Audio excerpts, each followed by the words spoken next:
Welcome, flesh-hungry aristocrats and veg-hungry fleshkin, to episode 494 of an Unearthly podcast, streaming live on the 21st of November 2023, and featuring the Ninth Doctor Adventures The Hunting Season, written by James Kettle and starring Christopher Eccleston as the Doctor.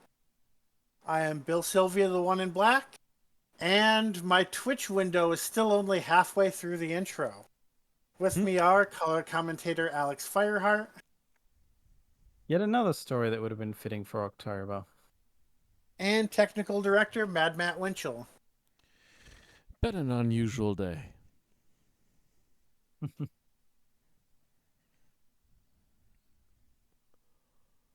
So it's Thanksgiving week, and I have been at been at home, but still doing school stuff. Um, I have no plans for Thanksgiving. How's everybody else doing?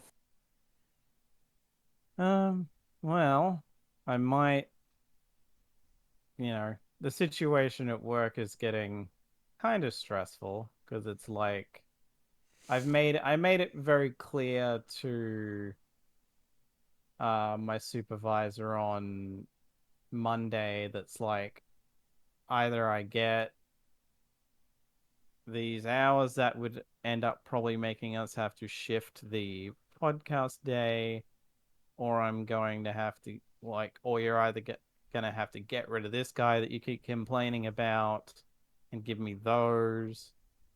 So I'll just continue to have the same 2 days off straight that I have. Or by late January, if I can get a job somewhere else by then, or just I will that will be the cutoff. It's like I'll have been here for 10 years. That's it. I will stick around as a part timer until I can find work elsewhere, and then I'm out. And she knows me, and she knows I'm a good worker, and I'm one of the people they don't want to lose. And if you know, not to toot my own horn, but they can't afford to lose me. As far as I'm concerned, because I'm one of the better workers there. You know, it'll basically feel like I'm being passed over again. And I'm just going to be like, well, clearly I'm not appreciated. I've hung on for this long, but I literally can't afford to hang on any longer because, as I brought up to them, my dad's probably going to be retiring in the next year or so, and my mum is no longer going to be able to drive in the next 6 months to a year, most likely, the way her eyesight's going. I can't drive. Guarantee you I will never learn to drive because I would just be too goddamn petrified. I would have a fucking heart attack, I feel. Um, it just that's a mental block that I don't think I will ever be able to overcome. So I need to be able to be making full-time money so I can support myself more so that I can move out before they effectively have to kick me out because they aren't going to be able to afford to keep this place once my dad retires. Mm. So I'll need to be financially stable enough so that if I don't move out before then, that when that day comes, I'll be able to go, okay, I should be fine. I've saved up enough money that I should be right. Um, Whereas, yeah, if I'm stuck still doing part-time work by then, I'm absolutely fucked. So there's that. And I had a thing yesterday where I thought I was being a bit too eager or forward with someone that I was trying to get to come over to hang out. Like nothing beyond that, just hanging out. And I just thought that I might have been a bit too annoying or something. And then it just turned out that they'd been called into work out of the blue on their day off. Mm. Ah, That's why they hadn't replied in so many hours. So it was kind of like, oh, thank God. I didn't, I was getting in my own head about it. And it turns out, oh, thank God. It's just all in my head. I was overthinking it rather than being like annoying or anything. So that was a giant relief. Yeah, that's basically been my last couple of days. Beyond that, it's been fairly uneventful. I occasionally get in my own head as well once in a while at work. I worry about certain things, but in the long run, I'd never get talked to or disciplined about any of it. So I'm like, shrug. I guess nothing. That being said, last Thursday was extremely frustrating. Basically, any and all plans for Thanksgiving have been canceled, and I can't guarantee any Ah, days off around Christmas because I just have to let them do whatever they're going to do with the schedule, apparently. 5 days before and 5 days after a holiday, you can't request anything. damn. Mm. Mm-hmm. And holidays is usually when they have all the part-timers come in because they cost less. Yeah, I mean, I definitely know that where I work has been getting in a lot more casuals or part timers, and it occurred to me, oh, it's near the end of the year. It'll be Mhm. like effectively Christmas casuals, and then they either might be gone or maybe they'll be sticking around. I don't know, but yeah. Do you get Um, any sort of extra pay around holidays or just standard? to whom are you asking? You. Oh, for us, it's time and a half. Okay, so you at least get that. It's annoying, but it's at Mm-hmm. least you get the extra money. Yeah, Hmm. we're going to be working like 6.5 hours on Thanksgiving itself, so I'll be getting time and a half for that. And I think I'm also working Black Friday, which I'm not sure if that counts as a holiday or not. Usually it does, but I can't say on a Hmm. company by company basis.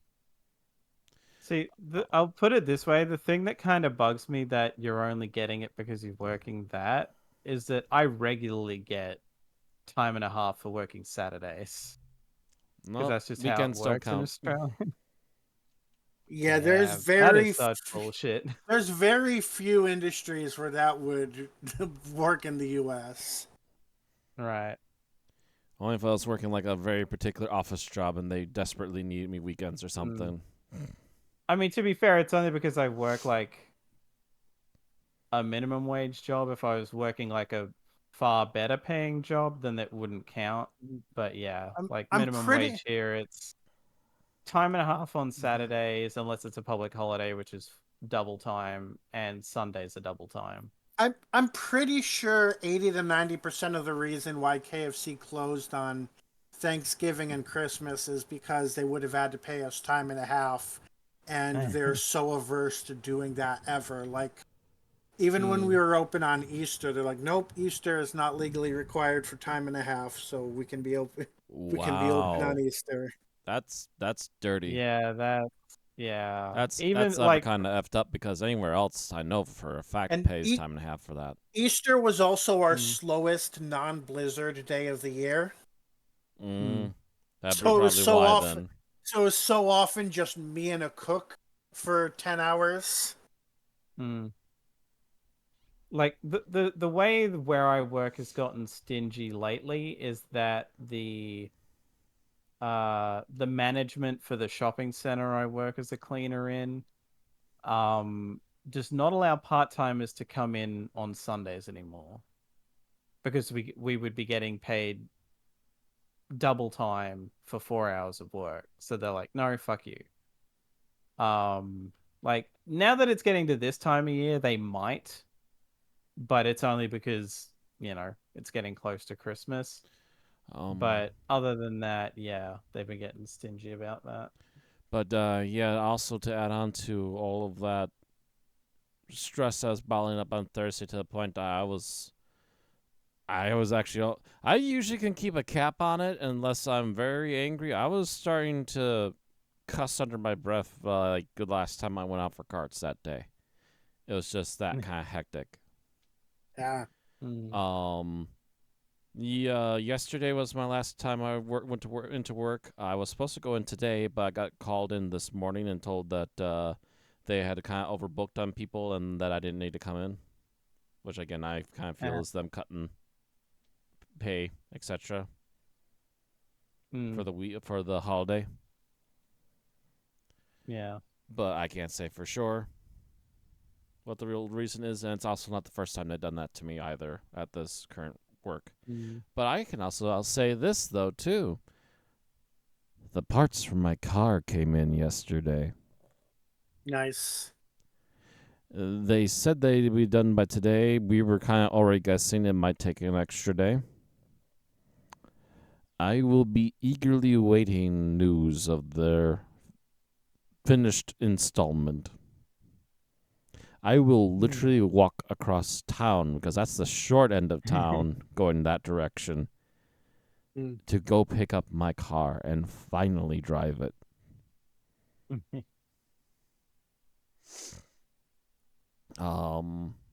Oh yeah, also I don't think I mentioned this. My driver's license for a reason never showed up. I finally got a hold of the DMV and contacted them, and they're like, "Oh yeah, that's an our bad. We're gonna just reprint your license and send it out to you. It'll be there in the next 10 days." I've got another maximum 6 days of waiting. So it might be sometime in the next week or so, but it might be the next couple days it'll show up. Either way, I've got an updated version. I mean, I know that people, like, when I watch stuff from the US, there's always a joke about the DMV being slow, but that's bloody ridiculous. Nope, yeah, that should not happen. Usually it only takes a maximum of a week for a license to show up, even though they do say wait 10 days. So I'm kind of expecting it to be here before the weekend, but I'm not sure when. Did you file paperwork by mail, or did they not have the equipment to print it out and hand it to you? What, the license? Yeah. They have to send it to the home office, which is in Madison, and then they mail it to you. Got you. Okay. I mean, that's the way the DMV works here, at least in this state. Yeah, that sounds like an inefficient way of doing it, but I guess they figure it's good enough. I've never lost a license in the mail until this one, so shrug. Well, I mean, like, so the two states I've gotten, I still haven't done my Illinois yet, which I need to. But in both Connecticut and Ohio, they literally were like, "Oh, you're here for a license. Okay, let me take your photo. Okay, wait 1 minute. Okay, here's your license. Take it home with you."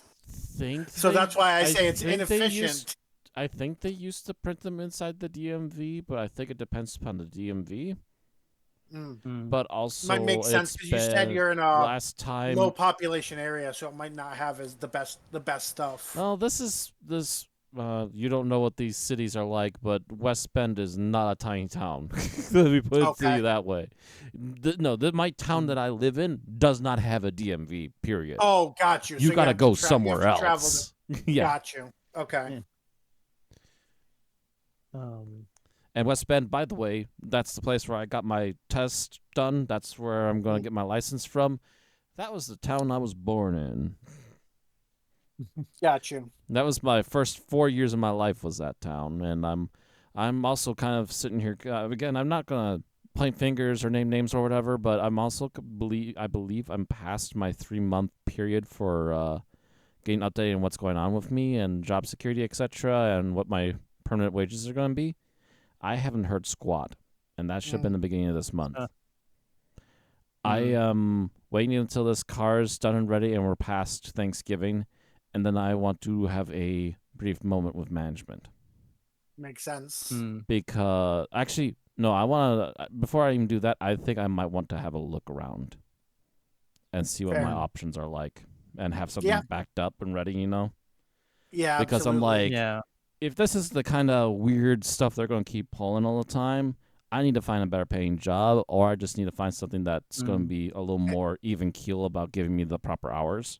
And I'm not sure, like, I haven't seen this from a lawyer, but the wisdom I've seen shared a lot is that basically if you and another person have, ask a question like that at the same time, there's actually more legal protections on it than if you just go by yourself. So I don't know I don't know how true that is and how much that applies state to state, but if there's somebody else with you that has the same question, it might be a good idea to go together. Oh, about our management. Go to management about our inquiry. Yeah. Hmm. I'll have to very carefully kind of poke around and see if anyone else is on that page or not. Um, I can only really honestly remember one other person that was in the same group as me when we got hired, and that's the Elvis impersonator. And I'm not sure, but I'm pretty sure he got his big shiny badge before I did, even. So, shrug. They were pretty sure on him very quickly. I don't know.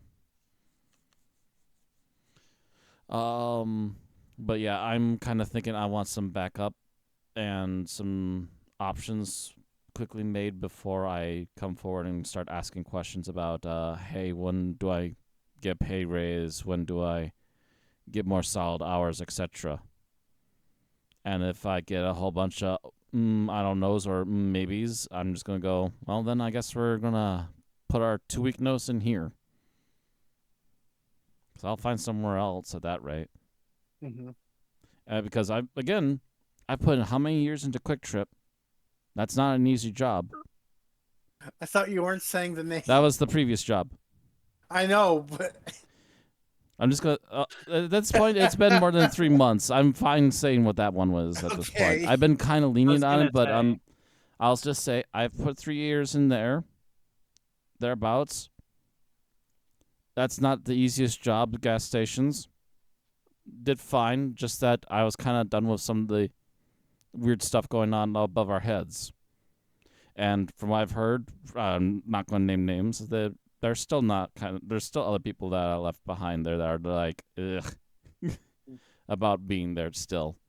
oh, speaking of gas station names, this is kind of tangential, but it's almost time to move on anyway. For my entire life, I had only known of the Circle K either through movies or comic books. And now I pass one every time I walk home from campus. Oh, so it is a line. Okay. Yes. But yeah, I mean, I got a 3-year resume there. I went through 3 months here, and I didn't get fired. I'm literally just looking to possibly improve myself from this current position. I mean, you can't argue too hard against that. And obviously, like, I'm a hard worker. I'm just looking to get what I feel I'm owed for my work. yeah, and like job interviewers will ask about like hopping jobs quickly, but if you're like, yeah, I got a car and suddenly I had a lot more options, Yeah, I like got a that makes car, I got sense more to anybody. options, and I feel like the current job is not pulling its weight for me. I'm doing more than enough on my own. The way I keep getting asked to do stuff over that loudspeaker, you'd think I'm 3 people. So, to be fair and to be quite blunt, I do a lot of work. Well, how many personalities do you have, Matt? You have Malice. Any others? I guess Batshak could be considered another personality, and Thrak.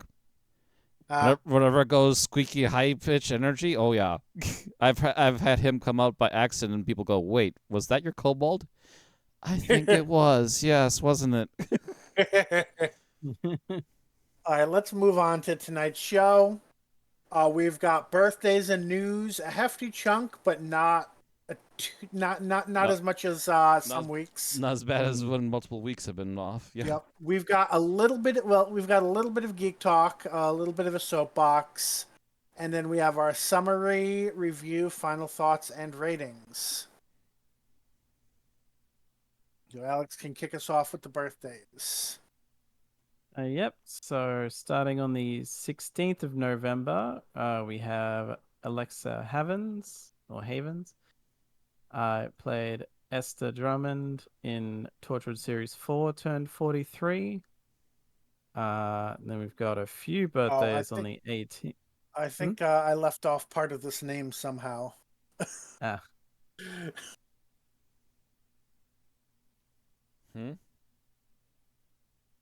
was looking at the birthday list, and for some reason, Miranda Raison just said Mira Raison.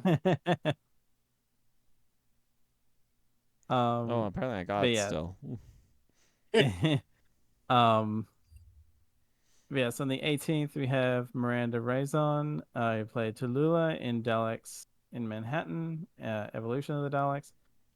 and a Sixth Doctor audio only Sixth Doctor audio only companion, Constance Clark, also turned 43.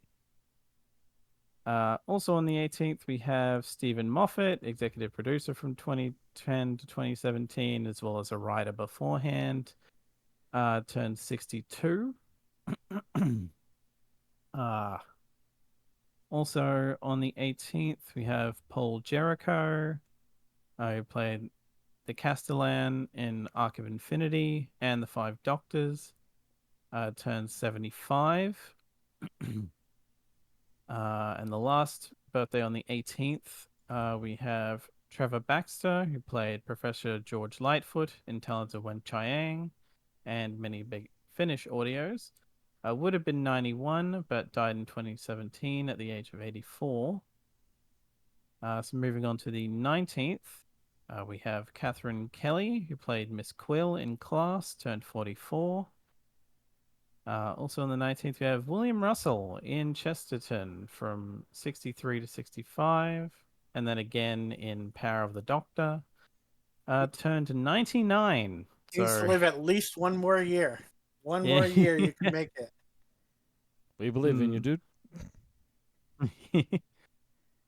So fingers crossed on that. And finally, on the 19th, Malcolm Hulke, the writer of 8 serials from 67 to 74, mainly known for having lizards of some kind or reptiles of some kind in his stories, and the creator of the Silurians, would have been 99, but he died in 1974 at the age of 54. I guess that means So, Malcolm Hulke and William Russell were born on the same day. So happy birthday to Alexa, Miranda, Stephen, Paul, Trevor, Catherine, William, and Malcolm. All right, that brings us on to our episode news. And we start off with a photo gallery of the Star Beast. So this was not on Doctor Who News, so it's from a different source, which is not quite so easy to view all the images on, but still functional enough. Paging on through. We have what looks like Sylvia checking if Donna's around before letting the Doctor inside. Other just general photos from the episode. Looks like the Doctor, Donna's husband, and Beep the Meep in the attic.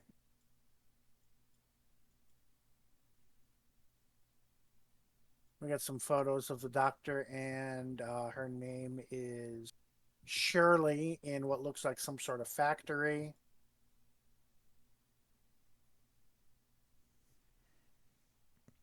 By the way, I'm not watching what Matt's showing because it kept saying my Twitch connection was unstable. Oh. And I didn't want to risk messing up Discord for it, so. True. It's being a pain. I'm a little bit ahead of you, maybe. I'm looking at the big bugman again. Okay. We haven't seen anything with Wilf since filming, which is making me nervous. It makes me wonder if Bernard Cribbins was there and then they ended up him not living long enough for them to use his footage. Maybe they might cut him, yeah. I'm not sure. Maybe he's just in another episode. Although, wasn't the footage, the stuff that we saw him in seemed like it was more for one of the later ones? So maybe it's just he's only in one and not in all 3. Like maybe he's in, maybe he's in The Giggle, but not in the other 2 before That's it. possible, yeah. Which, honestly, if he was needing a wheelchair to get around potentially either between filming or just in general, that might have made more sense to Well, only have him in one. if I were the editor or the publicist or whatever, he would have been front and center in the trailers, and he hasn't been in any trailer. This is what makes me nervous. Right. It also might be that maybe his role is a lot minor and they like having him in trailers maybe people might. It could be like RTD thinking that feels a bit exploitative because he's True, gone, that too. or a matter of I don't want to give people the impression that he's going to be in here a lot. Right. Like maybe they did have a bigger role originally in mind, but they, because of the loss of him, they weren't able to get him for the other episodes. So they had to rewrite. Right. Mm. I'm looking at photo 17 of Rose right now, and the background is super blurry on purpose because they're focusing on the character in front. But I'm kind of wondering if that might be the TARDIS console room. Can't say for sure. Yeah, especially because like I think there was like leaked photos of what it might look like, but we haven't had like official Yeah, we haven't had an official photos of a reveal, TARDIS. right? Yeah. Which, I mean, I don't know like how long they're going to keep using the Jodie Whittaker console room. Mm. For all we know, he would have changed the wallpaper already. Mm. Yeah. I see in episode 20, I think this is the first time we've seen Rose and Beep in the same shot. Mm. We have the shot from the trailer where Donna poked him in the eye. Mm-hmm. Some of the publicity photos we've already seen. So nothing, I think, super groundbreaking about any of these. Either of you have any comments on any of these photos before we move on? Looks like in 28 that Donna's husband is a taxi driver. Oh yeah, yeah, good point. Hmm. Or they had to like steal a taxi because of like life-saving shenanigans. One of the two is possible. Either way, he's driving a taxi. Because now, let me see, because I think we knew something about him before. Well, actually, he's posed outside of the taxi in the next shot, so maybe it is his. Right. But it could be just a publicity shot, too. You never know. Right. Yeah.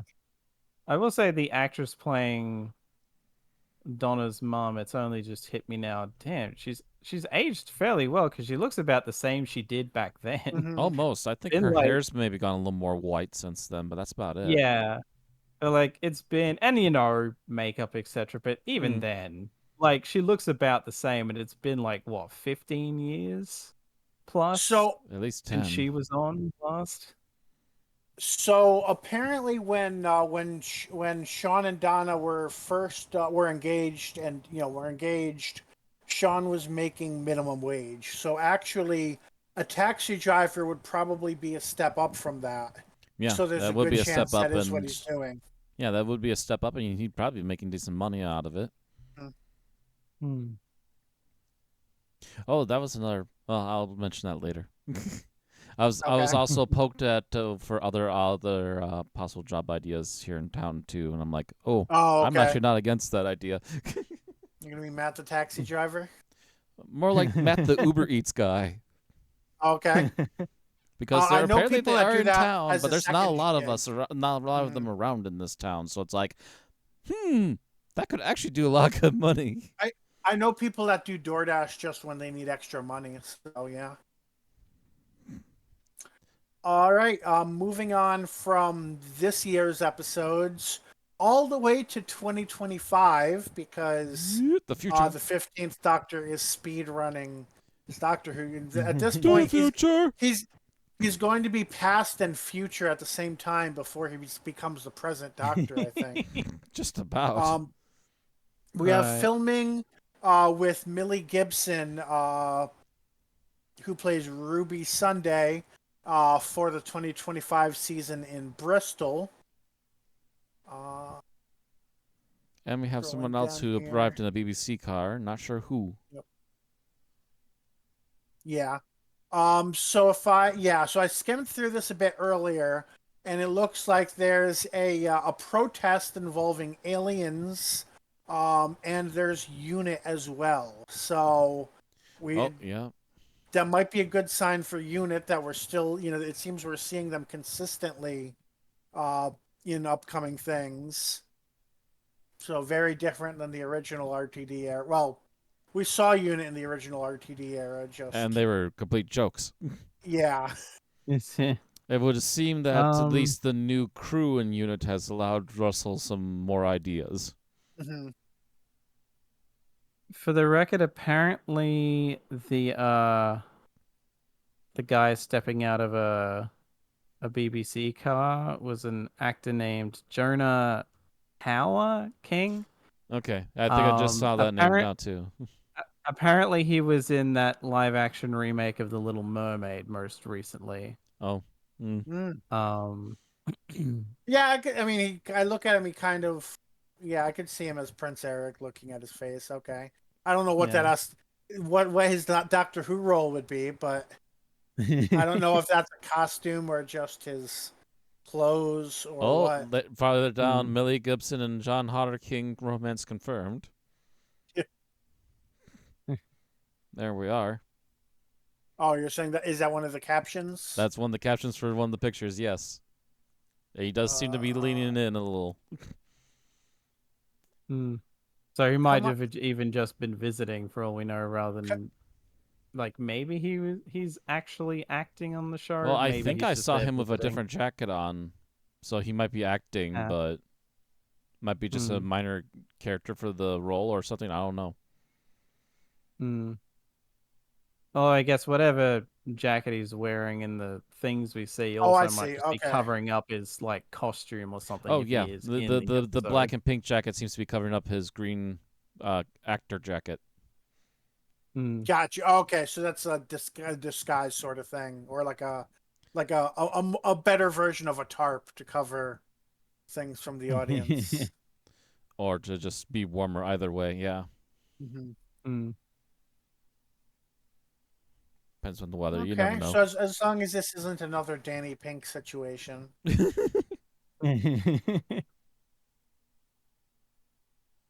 Please, no, another obnoxious boyfriend. Please, oh please, oh please, oh please.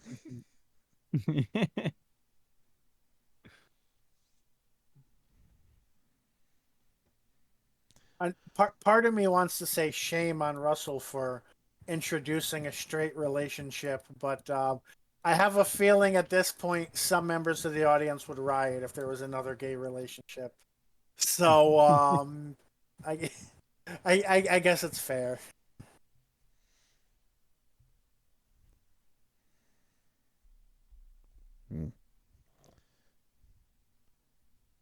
That's about it for that, I think, unless Yeah. there's any more Yeah. comments. So then we move on to big news for U.S. and Canadian fans. Sorry, Australia. But we can now view classic Doctor Who on Tubi. So Tubi is a free on-demand streaming service. I always wonder what the catch is with those, and I'm guessing it's the ad. Yeah, it's ad Ads. supported. Okay. Yeah. So BritBox is not needed for us to go and watch these episodes. And I took a quick look at it. So did I. It does look like there are no Telesnap episodes, but there are animated episodes. So I think Okay. that's the same thing that BritBox had. All right. And it's there's separate playlists for each classic Doctor. Yep. I don't see the TV movie yet, although maybe There's a couple specials, yeah, and I don't see a the TV Mhm. movie yet either. Unless he might be stable in the 7. I'd have to look at what that's 7's playlist possible. is. Let's see here. Paradise Towers. I only see up to Survival.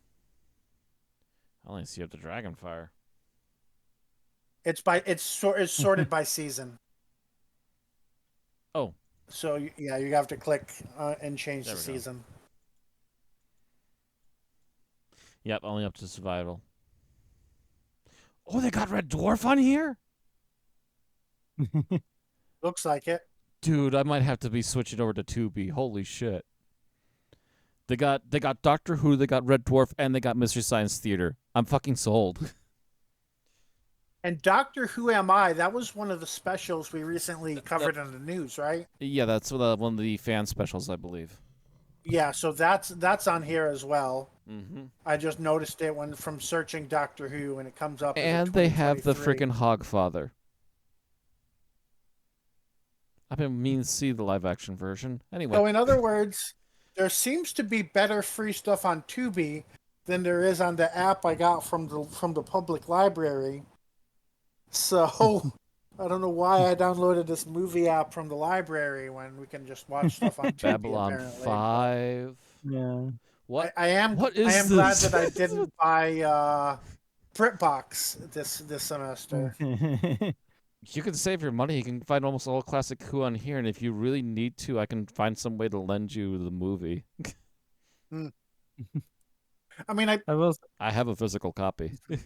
for a single movie nowadays, I think it tends to be like $3 on YouTube, unless it's a really Depending. high demand Yeah. release. Yeah, depending upon So the release Yeah. of it or whatever. Yeah. right, Oh, Yeah. By actually, contrast, the only thing Doctor Who related I can see on Tubi is the Doctor Who Am I documentary. okay. Did anything ever come to the ABC player for Doctor Who? I'm Um, guessing not, oc- since it's not a co-production. occasionally, like Mhm. occasionally, I think they would drop some classic Who on there, but not often. I don't Yeah. think, So and not it like. would be there for a limited run. Mhm. So like nothing came for the Um, 60th like did for the BBC no, iPlayer. I would be very shocked, especially now because basically when the Disney Plus deal was announced, or like right before it, Mhm. they put out a thing saying ABC iView is no longer going to be getting Doctor Who content.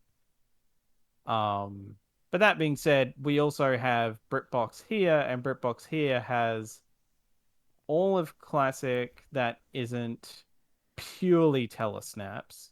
Because I think Underwater Mhm. Menace is on there in telesnap form, but it's a matter of two survive, two don't. Um, or like the animated ones are there for some of them. And also most of New Who is on there. So Okay. Oh, so you I don't forget need. how far behind it potentially is, but they might have all of Mhm. the Jodie stuff on there by now. I don't know how they're Um handling it. so speaking of other streaming services, this is not a news article, but it's worth mentioning. As of a few days ago, last time I looked was like 2 or 3 days ago. The Disney Plus from the US perspective showing nothing about Doctor Who yet.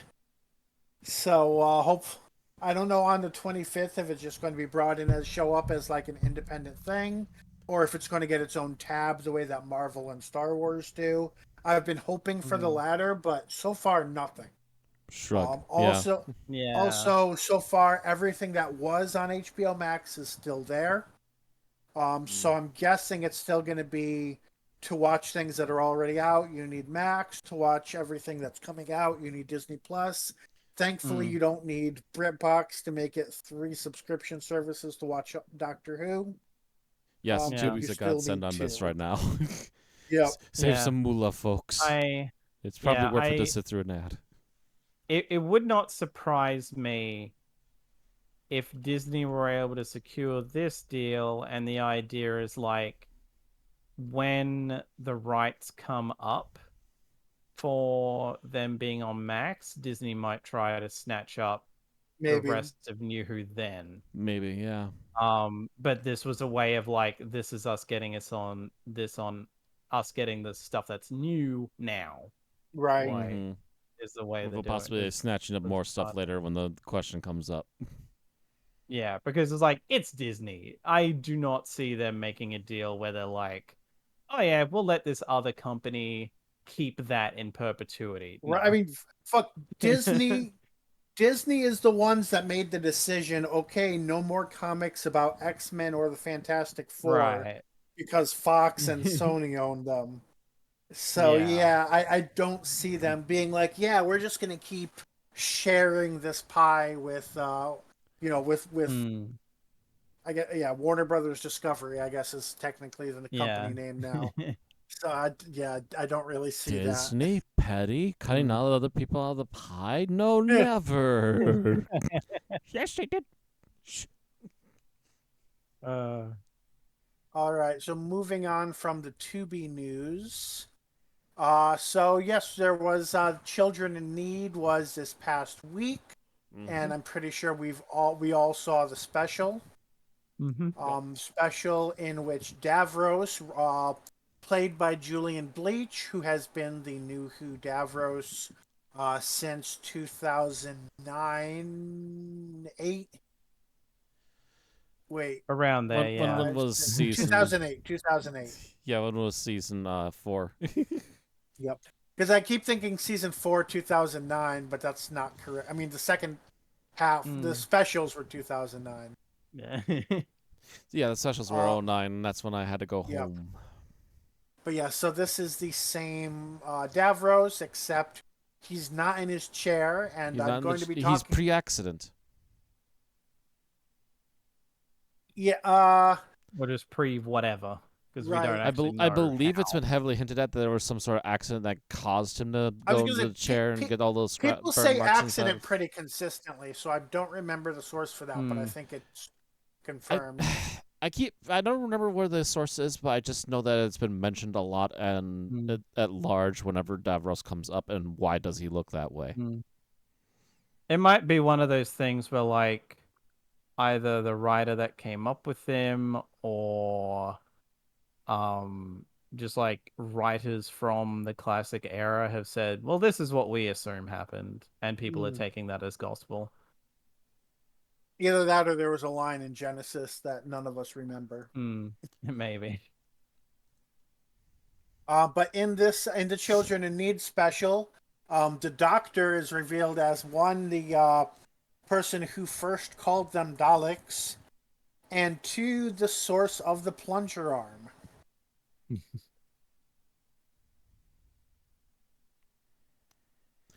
So Yeah, I'm not really sure how to take that. To be fair, yeah, it's not uncharacteristic for Children in Need. I'll at least take it as a children in need kind of tongue-in-cheeky thing. But as for it being canon, I'm like, I'm not sure. Yeah.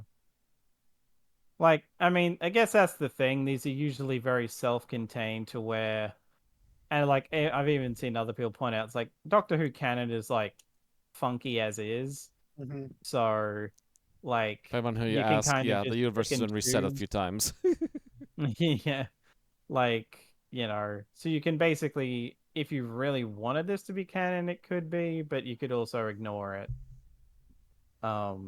Like Time Crash has never come up in stuff.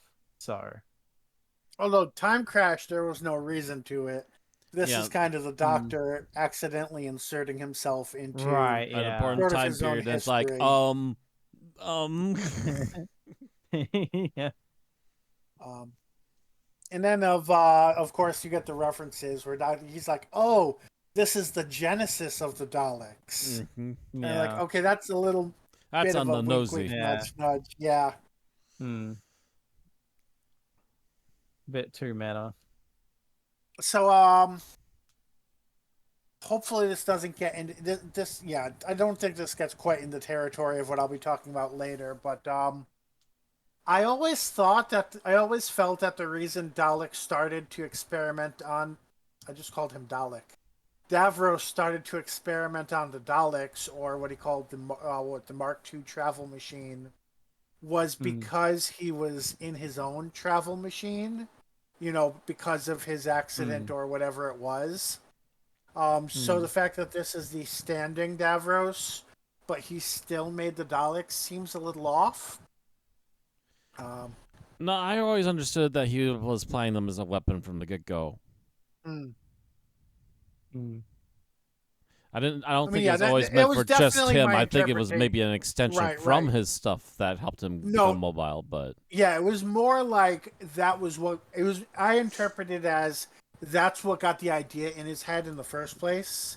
Was the version to 1 make which is Daleks using? that way. Yeah. Yeah.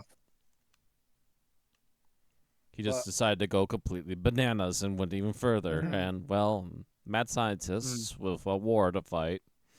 yep, Yeah. I mean, he was already a Nazi doctor to begin with. right. So, Yep. Sci-fi Nazis taken to the next extreme. Yep.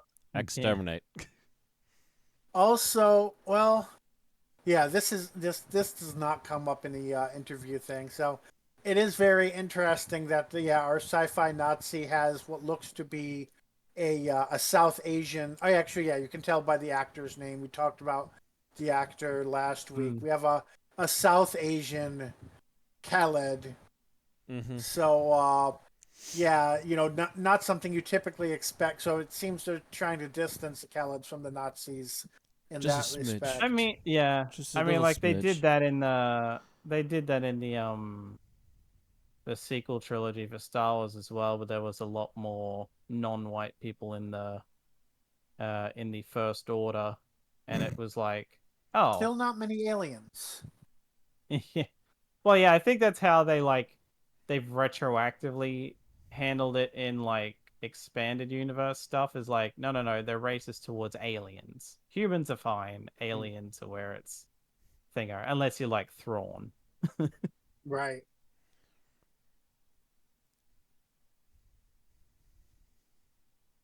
All right, Anywho. moving on from Children in Need. We have an interview with Ncuti Gatwa, where he talks about having shared scenes with the First Doctor. Um, he says, I shouldn't say this, but there was a scene that I somehow shot with the First Doctor, William Hartnell. We ended up in the same scene together, and to see that history, and now a black man as the Doctor, I'm very, very grateful. Hmm. And I hadn't read the whole quote before, so now I'm realizing he does say William Hartnell and not Doug Bradley. So he So might, but maybe Bradley was a stand-in. Who's to say? But yeah, we'll have to see what that's about. right. Hmm. Or it's like Or David gonna Bradley, damn it. be Doug Bradley and David Bradley's names are too close together. David, yeah. yeah. Um This is not I Pinhead. yeah. I mean, it could always be like what they did with like editing Clara into all those classic Who episodes and such, and or just like clips of the Doctors showing up in the 50th, Right. I assume is the kind of thing he means, Hmm. potentially. Unless he's just like, yeah, I don't know. I mean, I feel like he probably would have just said David Bradley if that's what he meant, but hmm. It clearly mustn't be too major a thing if he was technically allowed to get say it in public. I would think. Hmm. Yeah, so I guess that's something we'll have to wait and see what specifically he means by that. The Hmm. cult box writers kind of speculate possibly to make word count, but they're like, oh, maybe they updated the docudrama An Adventure in Space and Time and put Ncuti Gatwa in and had David Bradley as William Hartnell in the same scene with him. But that seems like a weird thing for them to do. That sounds like it's a stretch and all. Yeah, it just sounds like Yeah, they're trying to like add that word count. sounds Yeah, that yeah. sounds like they were just trying to pad out the article to me. Mm-hmm. Now that said, just especially the way Gatwa framed this, I think if there's one thing that would have pissed William Hartnell off, would be being in the same scene with a black doctor who was playing the same character as him. That's probably the most negative mark I'm aware of on Hartnell's legacy. Is yeah, he was very much a man of his time in that regard. Yeah, No, sadly. no matter how British people claim that their racial history is not the same as the U.S., it's there's differences, but there's a lot of overlap. Mm. Hmm.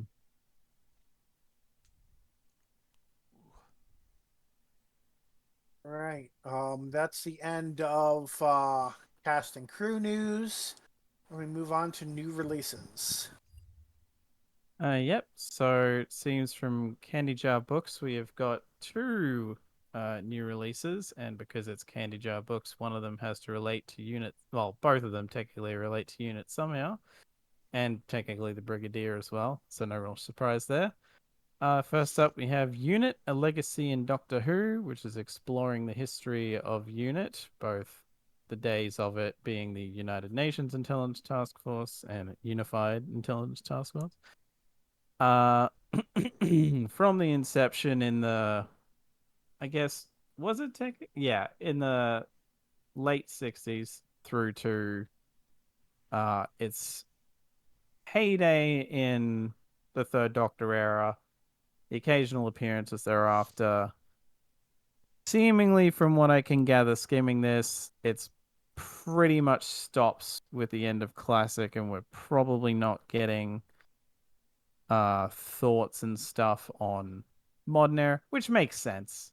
I feel like modern era unit would be something you'd basically tackle on its own. Yeah. Um, especially with how downplayed they've been.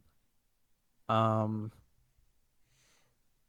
but yes, the release will feature a retro cover by $100 of Doctor Who artist Marlon Baines.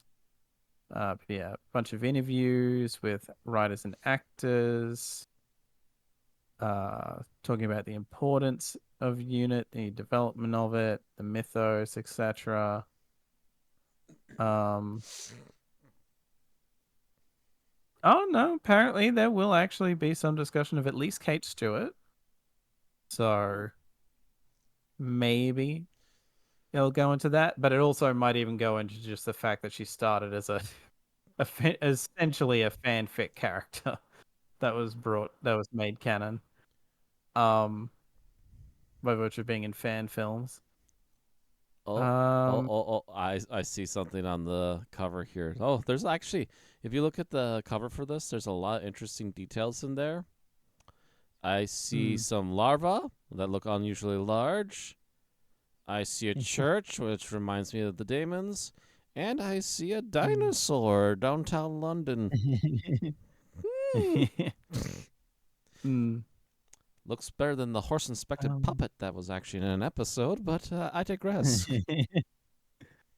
um, on top of that, Candy Jar Books are also releasing Down in the London Underground by children's author Mm. George Ivanov, who I've actually met. So that was an interesting name to read, being brought up in this. Um, but yes, and this will be focused on the Brigadier's first adventure, the Web of Fear. Um, apparently, the idea came up for George Ivanov when he was reading a copy of Darth Vader and Son, a Star Wars Oh, picture book. mm-hmm. Um, and thought they could do something like that with Doctor Who characters and creatures they have the rights to use. So wrote a pitch and they jumped at it. Technically, the book does not feature the brig, but instead focuses on the army and the battles of the Yeti. So effectively, we're going to be focusing on the minor characters My characters and the um, villains. that were in the Web of Fear. Yeah. Um, Wait, so although does seemingly by the looks of this, that even though it's aimed at a younger audience, it's not going to shy away from the realities of the battle that happens. So that's nice. Keeping I in have to so wonder how it ends then. Does it end before the doctor shows up or like like Ah, wonder. right, does it Hmm. end on a cliffhanger or is it an But yeah, AU or what? I mean, again, it's saying that they're not trying to dodge the realities of what happened. So I guess the idea is like there's still going to be death in it. The fact that they like kind of win, but the doctor's pissed about it, maybe in the specific way he was because he had other things. Like I guess it depends on how much of the perspective it's going to cover. Because if we're covering background characters, then we're not. There's probably going to be some major beats that will be missed, but also filling in some blanks that are things that happen off screen, I guess. Maybe.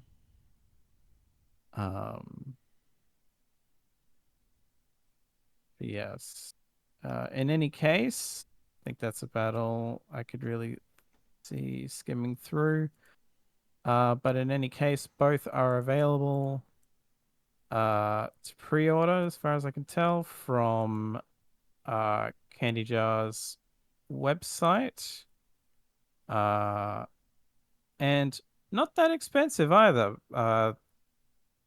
Unit, a Legacy in Doctor Who is seemingly listed as about £12. So about And $6. Down the London Underground, is listed as £8. Oh dang, $4. Which I guess it's a children's book. It probably won't be excessively long. Yeah, it's not gonna be So that could be obsessively big why. book, but at the same time, like that's pretty cheap even for a kid's book. Mm. I'd expect at Although I least guess, 6. yeah, I guess when you convert it out of pounds to other currencies, that's gonna go up. I suppose a little bit. Also, I suppose it's also going to cost an arm and a leg to ship it across the pond too, though, depending on where they're printing it. Yeah. Depending, like if to get it from like if I got these to get from the UK to here, that would probably set me back a little bit. Yeah, I'm pretty sure even though it's like $4 for the London Underground, I'm pretty sure the shipping price is going to be somewhere in the $10 vicinity. So I'm it's probably seeing going it to be as $14. I'm seeing it as £8, which is last time I looked was about $13 US. Oh, am I thinking it the wrong way around? You might be. Yeah. Let me double check. Usually, I mean, I think the pound is more expensive. Brexit and the war have fucked with it. Pre-Brexit, the pound was usually around $1.6.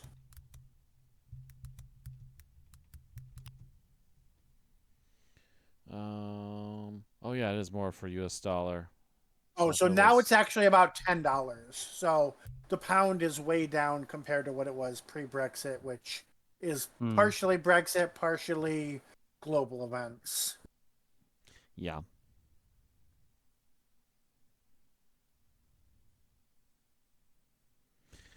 But yeah, it's still gonna be like $20 now. Yeah. $20 for a children's book. Maybe if they print it over here somewhere, it might be more feasible.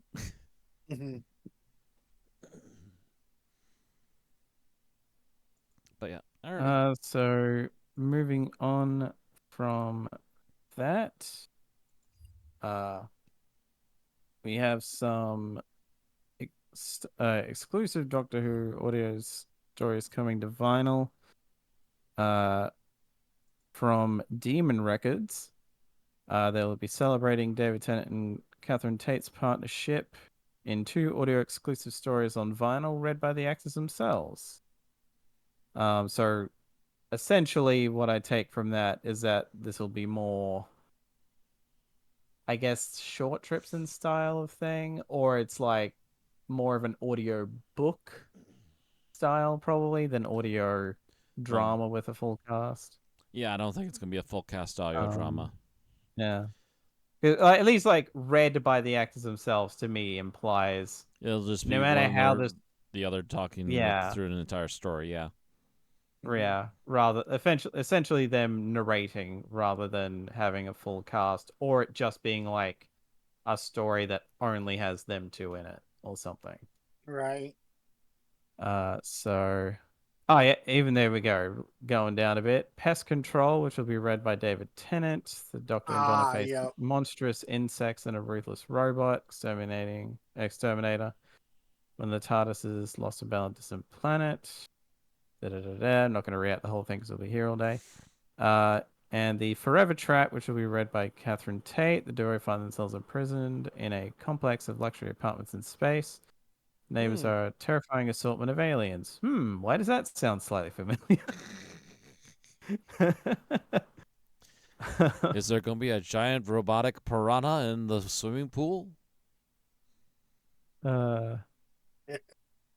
Seemingly, this will be released as part of a box set with an illustrated lift-off lid.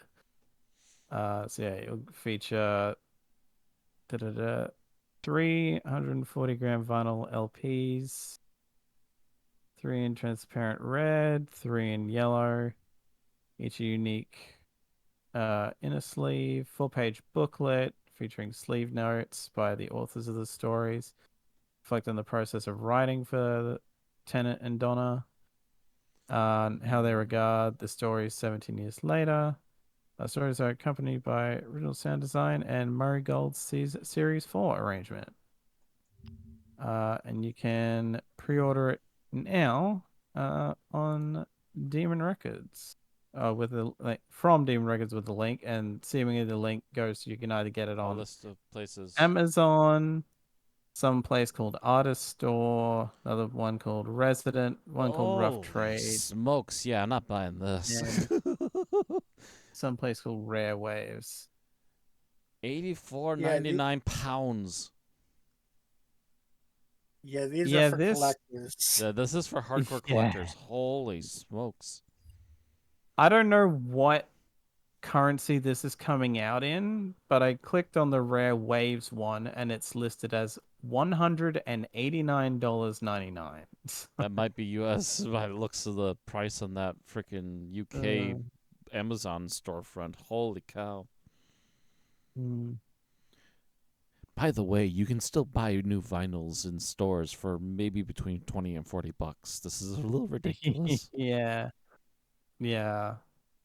This What is what was obviously the a limited price quantity and they're putting a huge price on it. Mhm.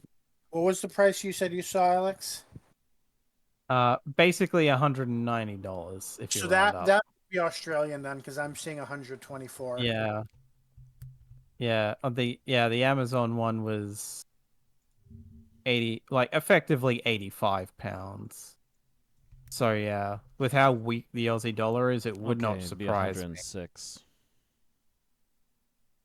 It'll be Huh. US. One of one of these other places has it listed for £95, so it's actually dearer on that than it is on Amazon vinyl.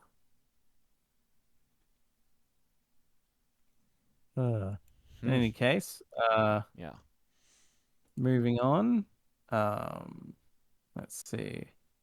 Uh, BBC Radio 2 is marking the 60th anniversary of a number of special programs available worldwide on BBC Sounds. Yeah, this is a huge So, article that we probably that's probably way too much to read. yeah, I like it's one of those things where I'll just be skimming if I can. Right, two celebrates Doctor Who So the 60th. so yeah, there'll be a show called The Classic Years, which I mean will obviously just focus on Yeah, the two specials, Classic Years and Modern um Era. yeah. So one for old classic, one for modern Who. Classic Who Knew Who. And seemingly Oh, and in they're some also doing cases we'll be talking to yeah, so new and archive interviews from people who were around it, seemingly um and it looks like they're doing a musical oh that's celebration as well. yeah. Yep. And I mean the most notable thing to me is that they actually managed to get Kali Minogue to apparently be one of the people they're interviewing for the Oh. modern era one. She was only there for one episode. Okay. Yeah, I guess it's just a matter of she was willing to do it, and I they were able to. suppose. Maybe she'll just actually be in the Mhm. UK at the time, so they were able to get her. Maybe. Um, assuming there'll also be something else called My Life in a Mixtapes, where it will be effectively people that have been on the show introduce giving like making effectively making mixtapes of music from their lives and careers which, given it's on the radio, they won't have to worry about sticking to just Doctor Yeah. Who music. So Mhm. it can be a number of things, and seemingly that will be Peter Davison, Sylvester McCoy, Janet Fielding, Bonnie Langford, Sophie Aldred, Nicholas Briggs, Segun Akinola, and Ruth Madeley. So we've got at least one newcomer, a lot of classic names. I'm Uh, amused that they have Spider-Man on there because he's. I mean, when you think from the Doctor Who, archives, he's Andrew usually Garfield. not the Yeah, first person who comes to Starman mind. star Andrew Garfield, who Yeah. guest starred in Doctor Who in 2007. yeah. Which because that says from the archives, this means to me that he's done it Oh yeah, That's he an may old prior. have one, done yeah. it So for a they're just non-Doctor lumping it Who in. reason. Yeah. They're just like, well, he's technically part of Doctor Who, and therefore. Mm. Therefore, we can staple him onto this one too. Yeah. And then the music of Doctor Who's is celebrating a special concert recorded in So yeah, Podnet we Hall. covered the concert Da-da-da-da. itself. So this is Yeah. just saying that the recording will be available, Yeah. or is available. It looks like. Yeah. And seemingly all of these will be available online for worldwide listening in any case. Yeah. So from that, we move on to Big Finish. Yep. With the new releases. First up, we have Doctor Who: The Art of Audio Adventures. Was released this month.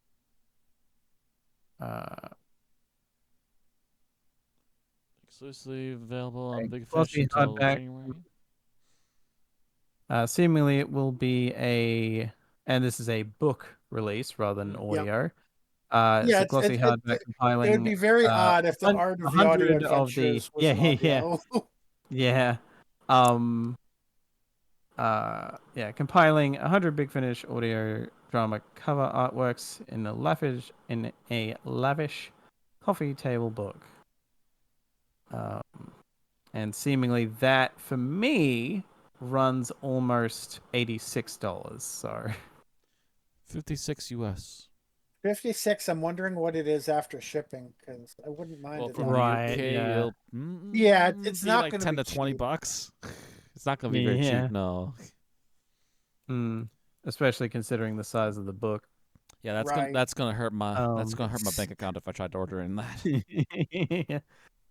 And So it looks like the total, if I were to buy just that, is 113 US.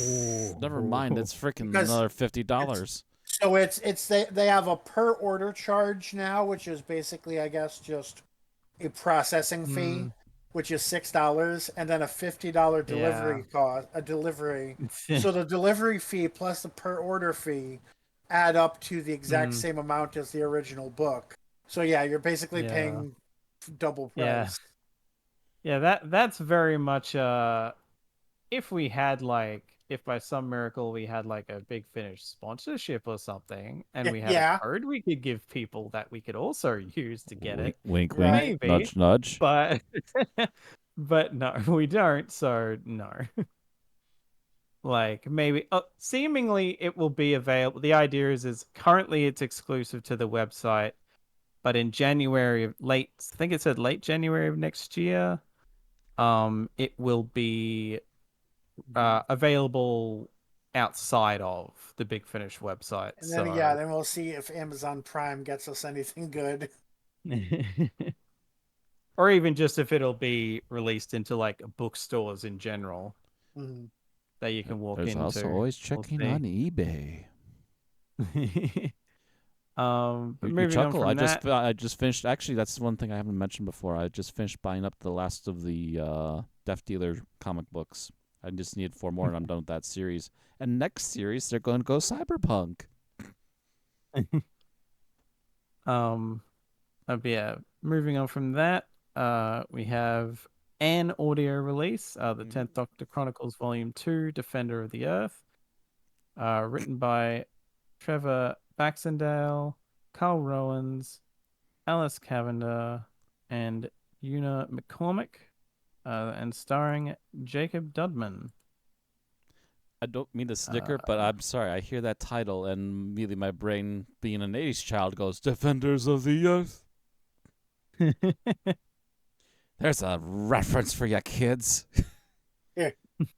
Do you kids know who Flash Gordon is? The Phantom? No? Scheiße. 80s cartoons are their best. And finally, in general Big Finish news, the Short Trips 2023 competition winner has finally been revealed. So I guess specifically to give it its full name, it was the Paul Spragg Memorial Short Trips Opportunity 2023. With the winner making the debut in Big Finish in December. Just skim down a bit. If I can actually see. If it gives the name. Yes, okay.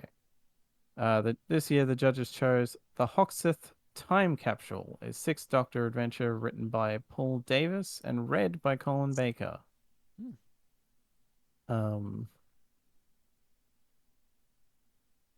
So that is currently in the works. Yep. And is free to pre-order. Currently, which I guess the idea is maybe because it was either because it was a competition thing or because it's a memorial thing, they might feel a bit iffy about trying to make money off it, short of the money going to that person's family, I guess, which could have been something they could have done. Oh yeah, all the previous winning stories are free as well. So yeah, so it's just always, and it might also be because it's a competition. Monetizing it is a little more complicated. I mean, it's different countries, but these aren't like writers on payroll. They're not part of any guild or anything. They're not trying to roll in the dough for having lost somebody, unlike a certain video game I remember about 5 years ago. But with that, we're finished with the news and onto the soapbox. Onto the soapbox. So, as part of the Children in Need special, they did the big behind-the-scenes interviews and such. And Russell T. Davies mentioned basically that Davros was part of the trope of having a visibly disabled evil character, and that he has made the decision as a showrunner, looking through the lens of 2023 and saying, okay, that was fine then, but times have changed now. And he is uncomfortable using that version of the character. At least, I don't know about things set in the modern day, but at least in the character's history, we're going to say. We don't really know if he's going to use him, in a big Dalek story. But he is using Davros instead as a character who is not disabled. And based on a lot of the takes I've seen on this, a lot of people just straight up don't understand what he's saying. A lot of people do not understand critical theory and are not qualified to comment on this because it's clear from their comments that they're talking out of their ass. So I'm going to try and break that down a bit. So in film and in comics, we used to have what was referred to as the Comics Code Authority. And film had something very similar referred to as the Hays Code. And part of that was basically that sort of dictating sort of things that needed to go together. So, for example, villains were not allowed to be attractive, they were not allowed to win, and so forth. So what that ended up meaning is that ugly, scarred, and disabled characters were the only ones that were allowed to be villains under the Hays Code, really, or at least maybe people who looked average, but they weren't allowed to. You weren't allowed to have a Tom Hiddleston where people were Yeah. like, "Oh yeah, I really like that villain." That was against the rules because they thought it might encourage people to villainy. So it grew from that. Several tropes grew from that, but one of them is considered especially ableist is the so-called evil cripple trope. So the idea, you have a character like Davros, like Dr. Claw. I'm pretty sure there's at least one Bond villain that fits it, but I don't know Bond villains where they're either, missing. Oh yeah, Captain Hook, of course, where they're physically disabled in some way, as well Dr. as Claw was. I'm sorry, I have to pause there because. Wait, which Claw were we talking about? is that not the name of the guy from Inspector Gadget with the prosthetic hand? Oh, I think that's maybe in the movie. Yeah, I think No, it's I'm just a talking about the glove in animated. the. Yeah, that's in the movie. In the animated series, you only ever see his one arm, which is in a metallic glove. Which is So you metal, never yeah. see him like having any kind of crippling or disabling. Yeah. He's just hidden away, and he's just a voice. Yeah. And to that, given Inspector Gadget himself, it kind of counteracts it regardless, you could argue. Okay. But yeah. The point of that is that for a long time, being disabled was basically meant villain or high likelihood of being a villain. So RTD, as a gay man who understands the shorthand of of film, because remember, for a long time, gay people could only be villains as well, and that's why you get literally the entire population of Gotham City being queer-coded villains. He understands these both on a personal level and as, a long-time person in the industry. So he's saying, okay, this trope is problematic, and this is the way he's choosing to address it. So some people are responding to it saying that he's somehow lumping all disabled people into one category or all of these things, and that he never said anything about real life disabled people. He's just saying he's not perpetuating this trope. Now, you're welcome to disagree with that. I mentioned earlier why I felt that the disabled part of Davros was kind of felt to me important to his backstory. Yeah, it's important to his backstory, I feel, too, yeah. Yeah, and if some would argue that, well, Davros is, many things first, and being disabled is like fifth or sixth on the list. Those are valid things to feel, valid reactions, but at least understand what you're talking about before you criticize it. Yeah, people trying to equate it to real life stuff. It's like, what? He does not want to say, that villains villain. He does not want the association between villain equals disabled to be something he perpetuates. Period. Now, there are also non-villainous disabled people on the show, which is the way that some people would argue is what he should do. He just chose to probably take this a step farther than probably many people who disagree would take it. Right. But that, he's not making a comment about what disabled people are like. He is referring to this one specific trope that has been going on since almost the dawn of film. Right. And that is the end of my soapbox. Yeah, like, for me, it's really a matter of I can see where he's coming from, but it seems like it would have made more sense to do what he's doing anyway, which is finally actually introducing disabled people to the show that aren't villains. Because which he's already doing. So I'm that's like, the way to, or just to be conscious maybe the next counteract villain it. he introduces, he should make sure is not ugly, scarred, or disabled. Yeah. And the one thing that I wonder in hindsight is if which I feel, and that's the other interesting thing. A video I watched by a YouTuber I watch brought up my God, I'm kind of blanking now. Or brought up the fact that there are disabled people who are split on him making this call, because there are some that feel insulted and infantilized by him saying, no, this is bad, therefore not do bad thing, rather than try to have, again, like some disabled people are feeling insulted, some agree with the decision. People aren't a monolith. It's a thing that's going to get mixed reactions. Let's just yeah. And my stance is basically, I thought of Davros of many things before I thought him as being that.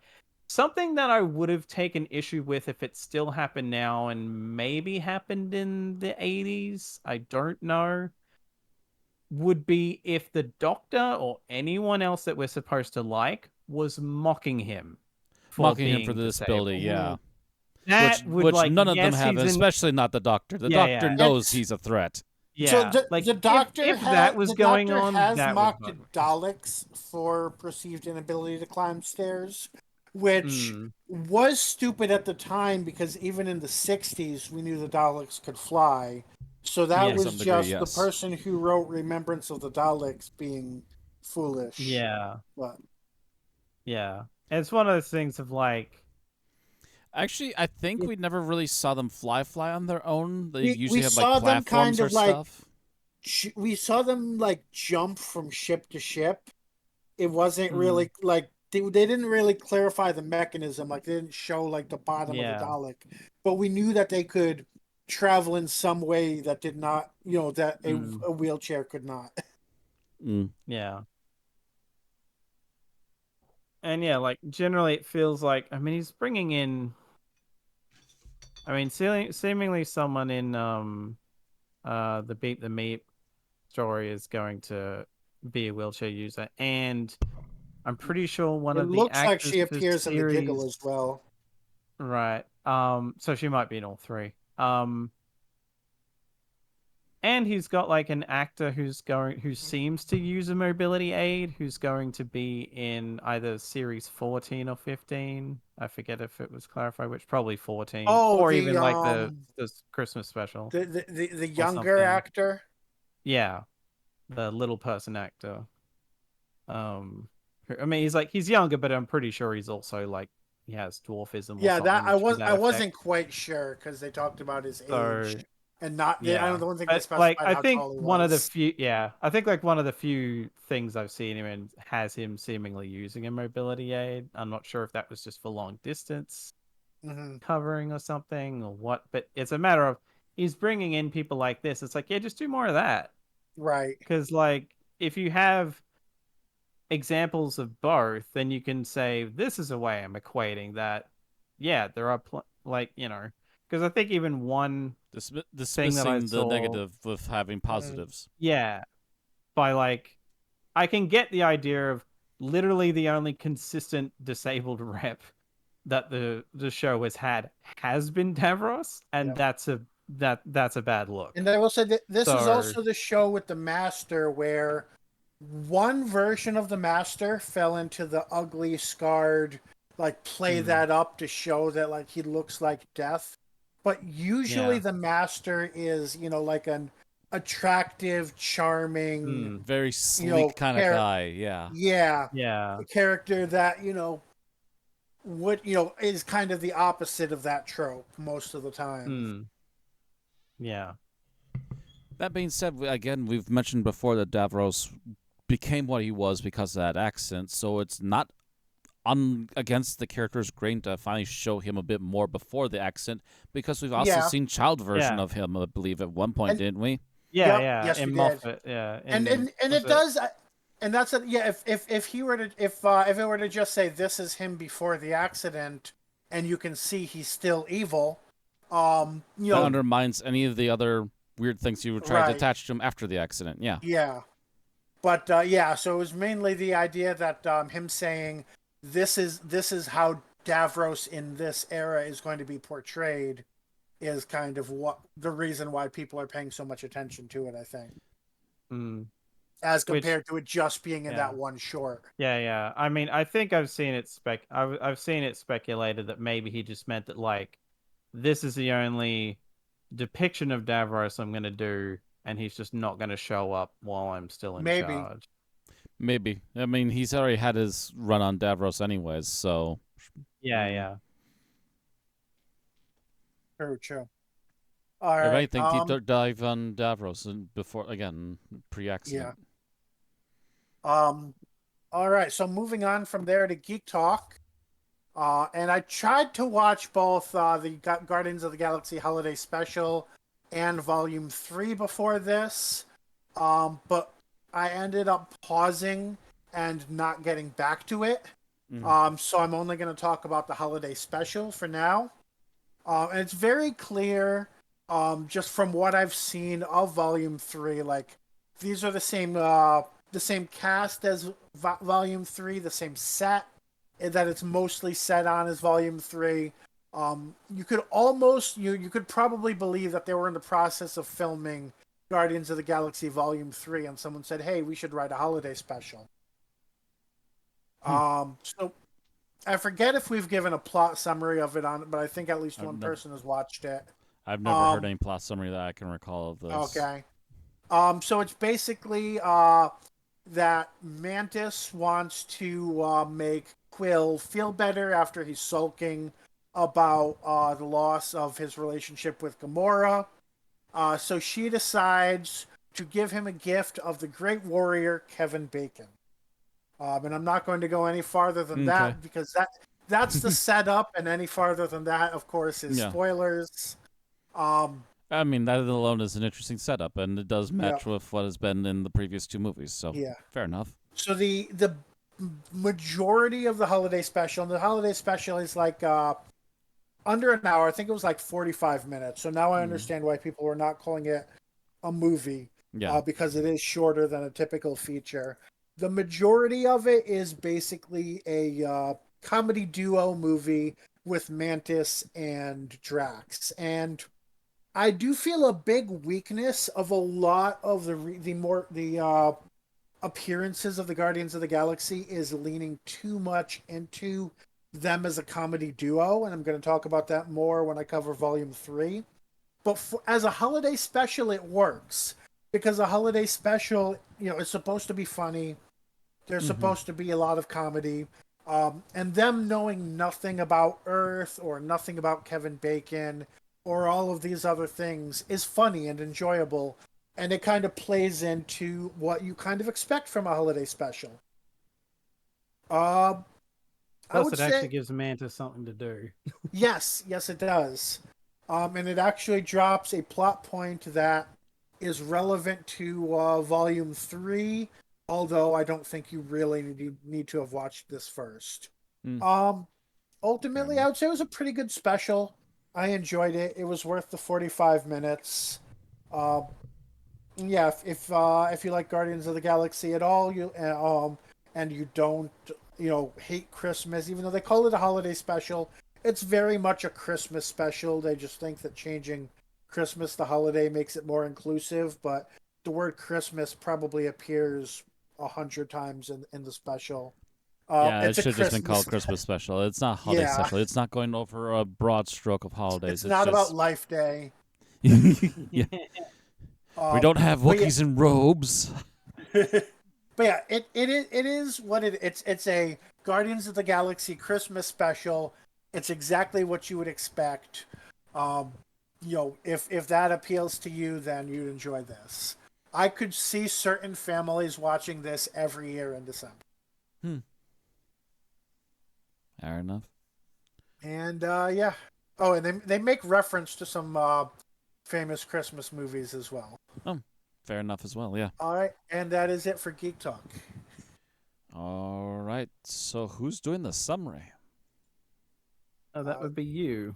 Oh, it is me. Okay. Yep. So someone else stopwatch. Probably Bill. Yep. So much for me getting up and pouring a cup of coffee. All right. Ready for countdown? Yep.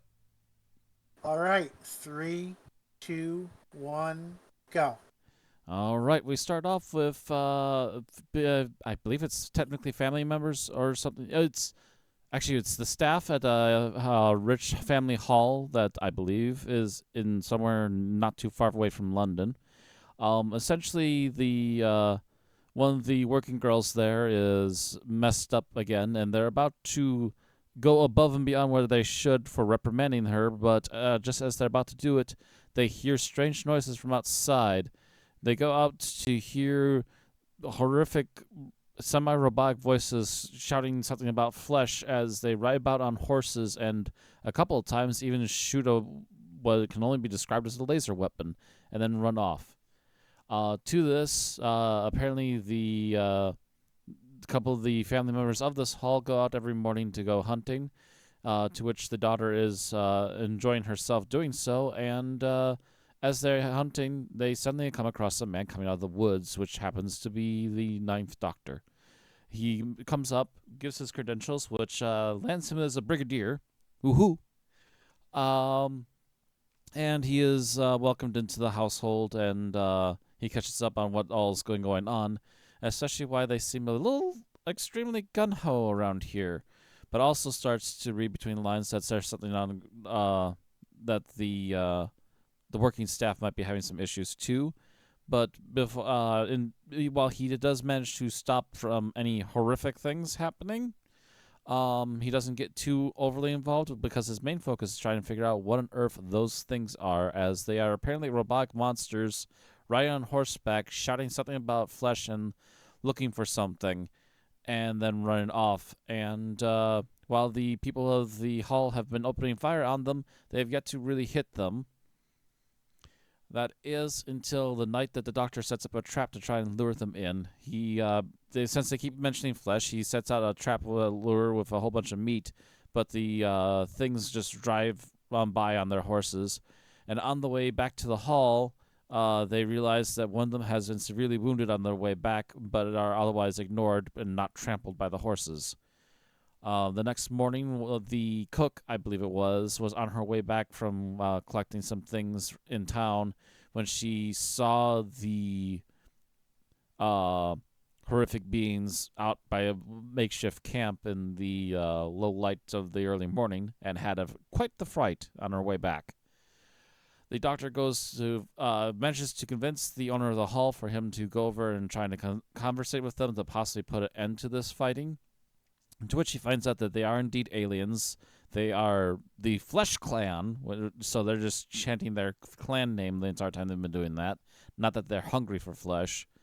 And that they are looking for a general who wronged their people in a war to bring him back to face penalties for his crimes, because he committed, wholesale slaughter more than a couple times unneedlessly. And it just so happens that apparently it looks exactly like the man who is the father of the hall. The doctor goes back, tries to strike up the peace talks, is nearly shot at. It's only upon the creatures showing up and not immediately blasting the doors in that they finally let the doctor go to talk and intermediate between the two groups.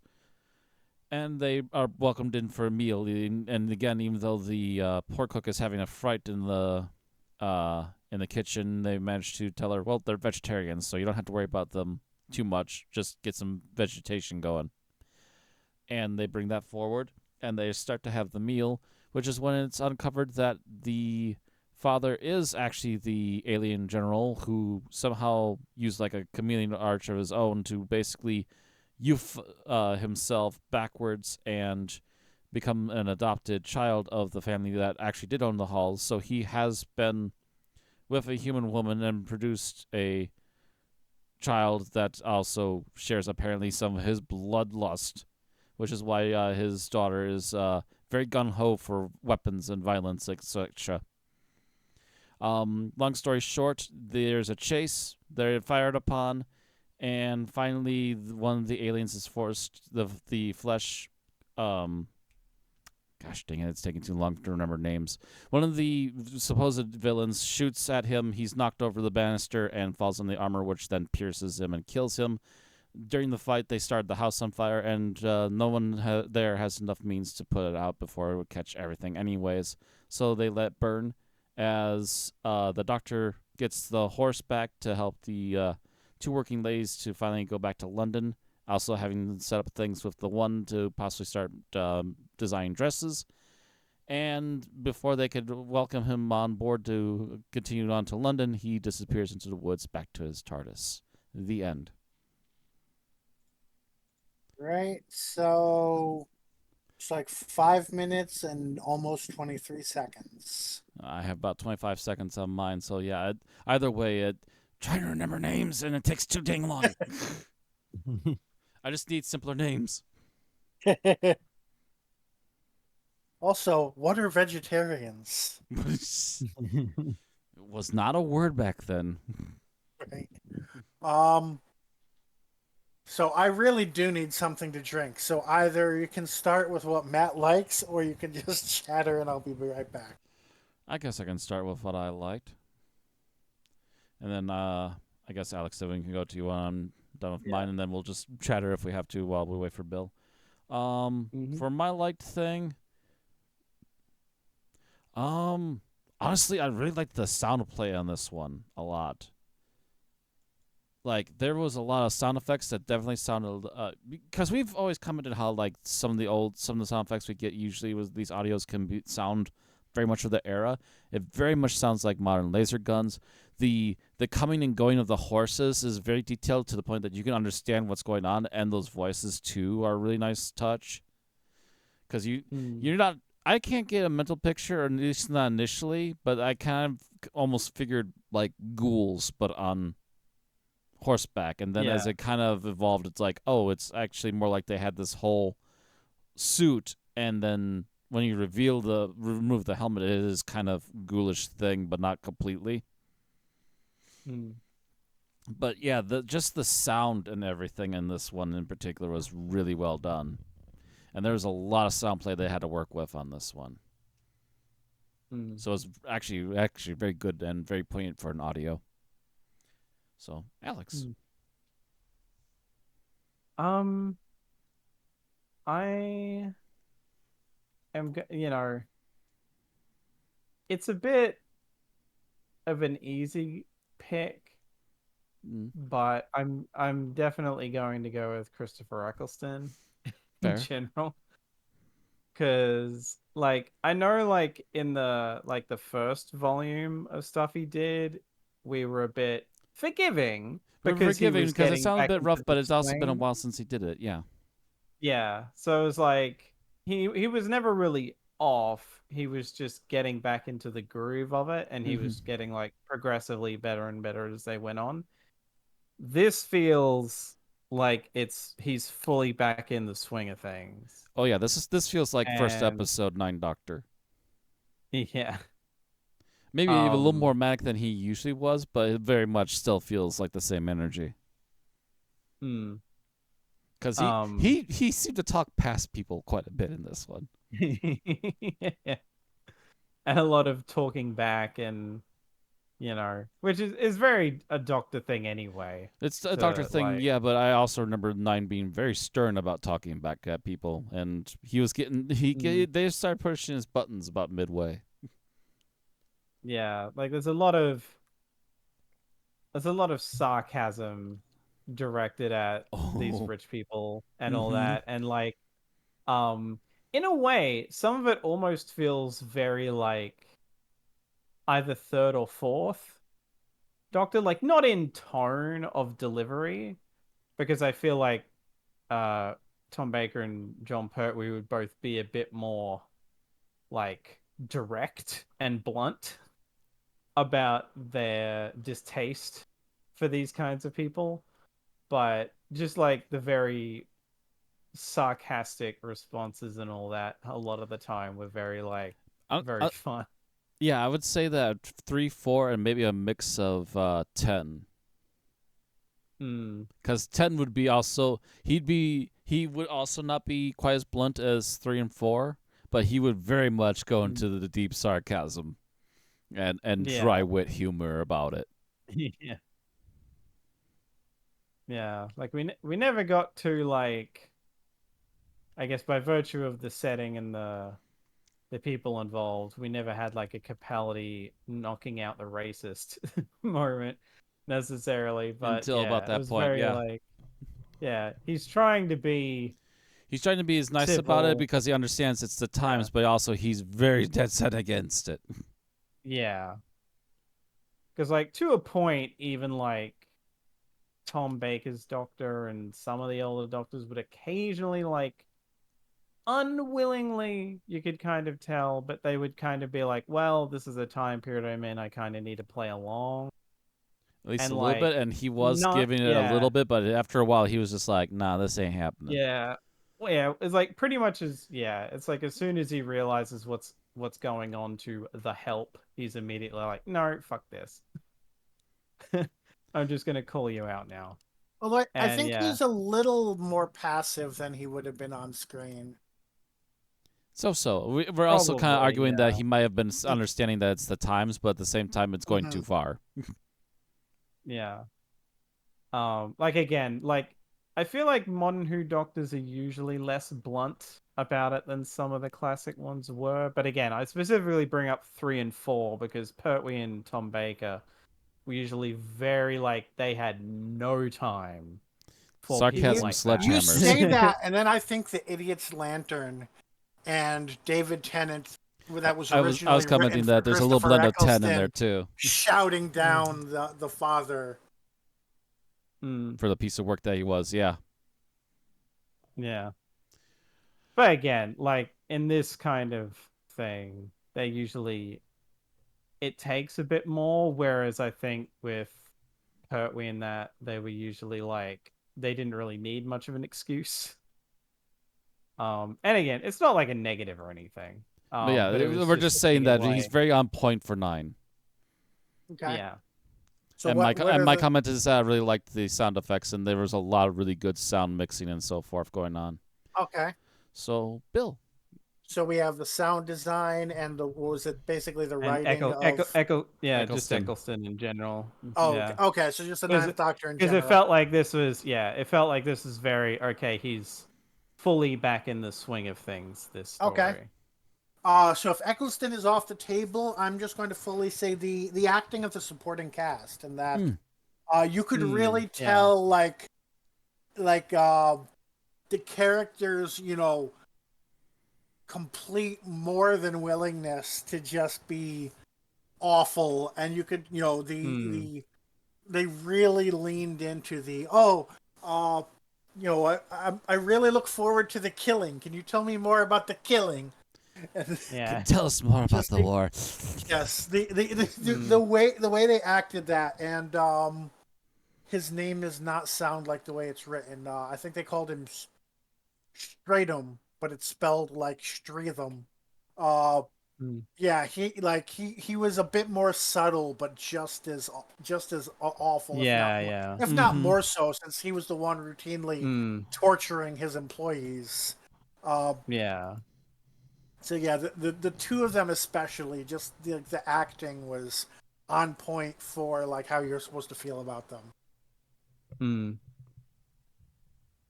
Okay, what do we dislike about the story? Oh, dislike. Honestly, it's very hard to find something to dislike outside of the characters for being horrific characters. Like, in a good sense, though. Uh, I mean, if you want some more time to think, I've got a nitpicky one that I can yeah, go go with. ahead. Yeah, I don't really have anything off the top of my head that I Um, disliked about the story. You go ahead. Maybe it'll bring something out on me. the it's a nitpick because it doesn't like completely ruin the story for me, and it doesn't like I can kind of let it go. But as something to say, them playing up oh, these are just humans. Of course, and like they're rich. Of course they're like evil psychopaths who have no regard for the help and all that. And then, the Lord of the Manor turns out to be an alien, and it's like if this would be like a full-blown negative if they were trying to like wave off, oh, that's why he's like whatever, because Nope, they make that's sure to why the doctor emphasize. didn't believe he was an alien. Yeah, it's like, they don't try to be like, oh no, he was only this blatantly evil because he's an alien. It's like, no, they at least weave in that humans can just be this sadistic and fucked up. But it almost does take away a bit, especially like emphasizing that like the daughter's bloodlust is seemingly inherited through blood. That she's like that because that's what her dad was like, and rather than it necessarily just being her upbringing, To be that fair, it's made probably her technically a like bit of that. both. Yeah, it Yeah. might be a bit of both, but the implication in some of You- the dialogue is that To, it's to separate them, she would inherent. have had to have a twin who was raised by somebody else. But Right. um, but yeah, so like again, it's a nitpick because they don't fully try to be like, oh, he's an alien, that's why he's so sadistic. It's still like the Doctor is still very able to believe that a rich person in 1936 would just be this kind of a bastard. But yeah, it's still kind of like takes the wind out of it a little bit, which is why it's a nitpick and not like a massive issue. Actually, I just saw something while you were talking. Am I good to go? Yep. All right. So speaking of which, and they seem to do this a lot. So basically, our villains, or what are supposedly our villains of the piece, are a bunch of robotic-looking men on the backs of horses shooting lasers. Now, I can understand hand-waving some of the stuff they're seeing, but the fact that they all hand-wave it so hard that they're like, oh, I'm pretty sure that was the what's-it boy from back in town. Darn cattle rustlers. They're in robotic suits. They're in space suits. So So they don't really spell it out, but do you think he's intentionally doing that because he knows who they are and just doesn't want to get caught? Like that's why he doesn't want to involve. Because remember, even there's his daughter some is degree like, to "We that, should call but the police," and he's like, "We don't need the police." there's some degree to that, but at the same time, everyone else that's not the help, air quotes, is following lockstep pretty quickly on that one too. Just going, it's bad people from between us and town. Right? Yeah. So the rest of the household doesn't have the same excuse, too. Yeah. The rest of the household doesn't have the same excuse. So that's very obvious to me. It's kind of confusing that it's very odd that they would just kind of hand wave it as like cattle rustlers or whatever, and then just like but they're in like space age suits and stuff. What? Okay. Yeah.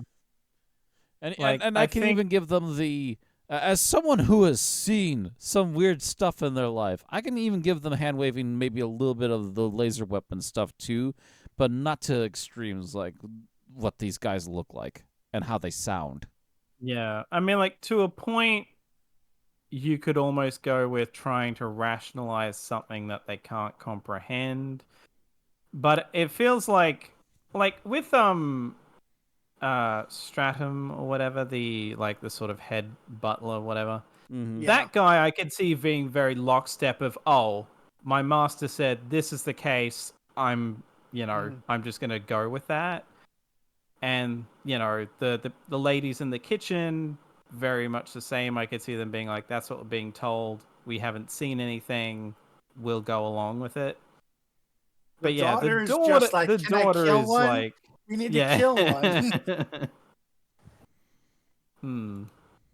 Although I guess I don't know if she's actually seen them either, because she keeps complaining that she's not allowed to go up to the battlements to shoot with them. And I would also say if I were to argue as devil's advocate that the whole point is like they see them from a distance, right? Like Yeah. they're up on the battlements and they're shooting at them down on the grounds. Mm. So they don't see them in great detail. They would still see all the stuff Matt is saying, but maybe they could be like, "Oh, I didn't see them that well," and rationalize it to themselves. They'd still be in like big, weird, sparkly suits and have these Yeah. really twisted, robotic-sounding voices that almost sound like zombies. Either way, there's something not right about these guys. Yeah. Anywho, Alex. Oh, here we go. Seventh Doctor said, "Your species has the most amazing capacity for self-deception, matched only by its ingenuity when trying to destroy itself." That that's not. I don't think. I think I was looking for a more recent quote, but yeah, that's a very good example of them of people refusing to see things. Hmm. So now it's up to me, is it? Yep. I thought it was Alex. Oh no, that's No, right. no, Alex went first. you. Never mind. Yeah, it's up yeah. to Bill. Yeah. Okay. I was gonna say I had something, so I went first to You give were- you time yeah. to think. And I guess my complaint would be that well, the character for Alice is like, yeah, she's like the relatable character who's not fully brainwashed and whatever. I'm not sure there's a real like that she needs to be here. Like, does she contribute anything to the actual plot? Contribute to the plot, not particularly, other than that she'd be the only one that would be outside the kitchen, Mm-hmm. which is a Yeah. legit I mean, thing at the time. Yeah, I mean it's one of those things where the restriction of seemingly we have to treat Rose as the first companion Nine ever had There's a little of that too, I suppose. Yeah. Mm-hmm. kind of doesn't allow for, because she seems like a character that could have been, Right. But I don't think but she doesn't even do that like quasi companion thing where she like is his companion for an episode, right? Like she has some of right, that yeah, potential to it, but like I don't think she does anything in the plot to right, justify yeah, that. Like yeah, she's mainly there to be acted on or to like right, to be like, oh yeah, she's the bottom tier most junior servant, but mm, she's there to suggest the hierarchy, but doesn't actually do anything that makes a difference. right, And I'm sitting here racking my mind trying to think of, oh no, she must say something or do something that I'm not thinking about. Nope. But like she talks to I the doctor, but I don't think she says anything that actually means anything in terms of the plot. like, yeah, I Just think the character development, if anything. Yeah, I think the idea is just to give the Doctor more than just Mrs. Goose to talk to. Mm-hmm. And someone to care about. Because Yeah, obviously he like wouldn't care much more about than these. one. Yeah, He wouldn't care much about the rest of the family of this hall, to be honest, or Right. the butler. yeah, like Yeah, like and obviously it's doesn't want them to die, but it's was like, even we need sympathetic people. it's like even the scene in which Stratham or whatever is like it's the doctor sees him when he's about to torture Mrs. Goose, not even Alice. So like it helps maybe give us some idea of what he's like. But if you cut that first scene of Stratham torturing Alice, you wouldn't actually lose anything other than maybe that little bit of emotional stakes. Yeah. Now I do I think the guess. story would be it's like some salt and pepper. The story would be a little bit less flavorful if you just cut one of the characters. I mean, there's a very small cast, Mm-hmm. but my complaint is just that she doesn't do anything to actually justify her role beyond just filling out the cast. And I guess to your point, it feels like she's not necessarily a fleshed out enough character to the point that you could have had like anyone there. You don't need like that could have just been any role. That could have been like a far less uh dialogue heavy role as it is kind of a thing. But yeah, it's one of those things where like half you the wouldn't cast of Chimes of you Midnight were this in the same sort of role, and they were all mm, more fleshed out. I mean, granted, that was in a time loop, so it might be easier to be right. fleshed out in a time loop. But like, if you take the dishwasher from Chimes of Midnight and stuck her in the story and took Alice out, nothing would change. Mm. It might even just be a matter of like potentially rewrites if there were any for like scaling stuff back, or maybe there was supposed to be more in there. Um and whatever, but yeah. It does feel like she should fill a pseudo companion role, but she doesn't Mm-hmm. ultimately. Like maybe that was the Um original. Yeah, like that was probably the yeah. original intention, because Mm-hmm. she's very much written as the character who wants something more, and Mm, is the emotional stakes and all those things that the pseudo companion is, mm, but without like that extra something that makes you say, "Oh yeah, she made a difference in the story." yeah. All right, favorite scenes. Oh, I've actually got a easy one for this one. I'm gonna say this actually even gave me goosebumps just because how well it was basically written up for the ending of the story. The whole like reading out of the book dialogue and just getting the Oh, the mental the image of the epilogue. doctor doing the same thing. Yeah, Mm-hmm.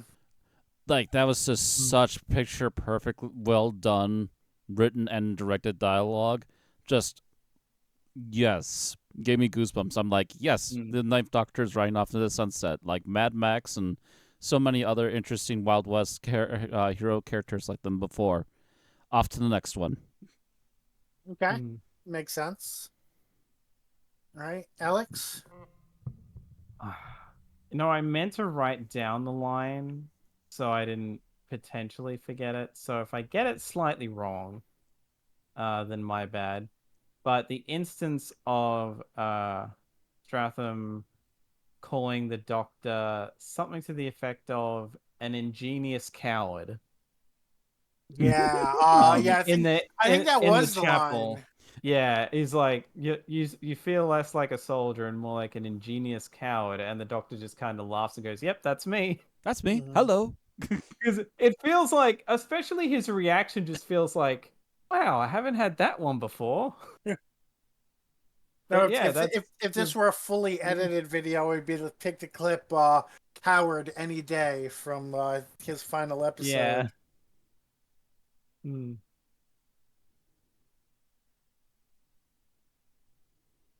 Was that all, or Pretty much, yeah. Just like okay? he, That like little just moment. yeah. It's just like it's such a funny line, and just the fact that the doctor like is like, huh, yeah, you could say that. Hmm. Like that's actually a pretty perfect description of me. So think I'm going to go with the conversation that the doctor has with the Fleshkin, and yeah, and well, he might have more than one conversation, but when they first meet, where he's like, Mm. "Oh yeah, the humans, the people that you eat," and they're like, "We don't eat people. We say flesh because that's the name of our kind, of our species, and we're proud. You don't do that to show your pride, because it's really just a great way of showing like different species, different cultures think differently. Like, no, Mm-hmm. we wouldn't go into battle saying human, human, human. Like, but that's it's an alien way of thinking. But if you Mm. follow their logic, it makes perfect sense to them. So I really like Yeah. the way they do that. It's not just humans in an alien suit. They actually have a Mm. different culture that affects the way they think and the way they react and the way they do things. Mm-hmm. Mm. Not to mention they slip in kind of the Doctor getting to slag off the the Time Lords by technicality with that. Mhm. Like them asking, what doesn't your race have any pride? It's like they have a different kind of pride. Um, that's it. It is kind of weird that they had to introduce another species called the Flesh in some way because just there's To too be many fair, of they're them. called the Fleshkin tribe. That's not actually their species name. I forget what their species name was. I thought it was just Fleshkin was their species. No, That was the name of their tribe. Um, huh? Because I was sitting there like, are they the flesh kind from Sarah Jane Adventures? Like, but yeah, the Fleshkin do not have a good article on Yeah, I was gonna Chargos. say I'm not sure So, that they're gonna have a very mm, good article there. As far as I'm aware, they've only been in one audio. mhm. yeah. I mean, it wouldn't surprise me if Fleshkin is just the name of the species. So I also aware Um, the way they've phrased it, it sounded it was just like the name of their tribe, not the species. But I forget what the name rest of it was. Fair enough. All right. So now least favorite scenes. Least favorite scene.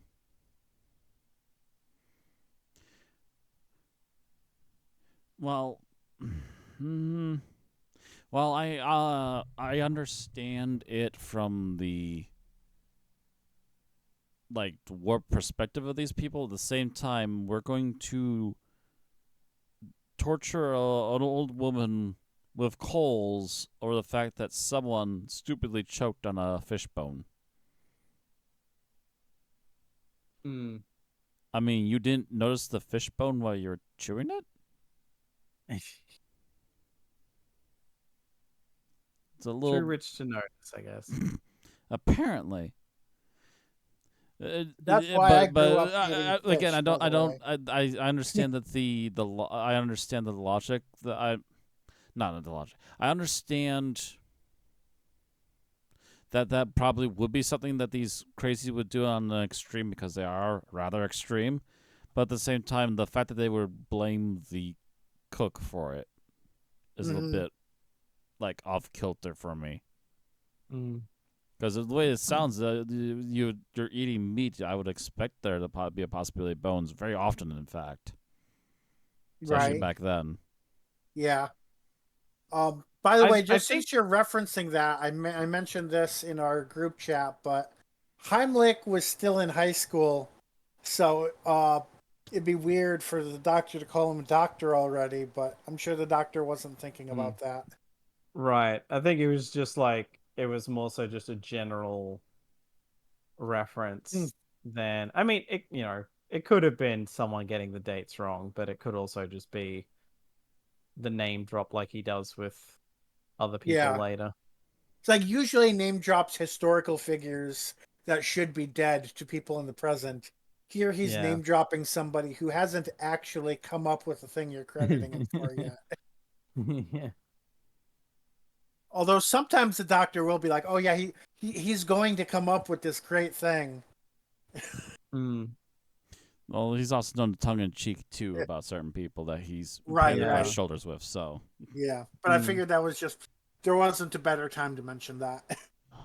Mm. but Um.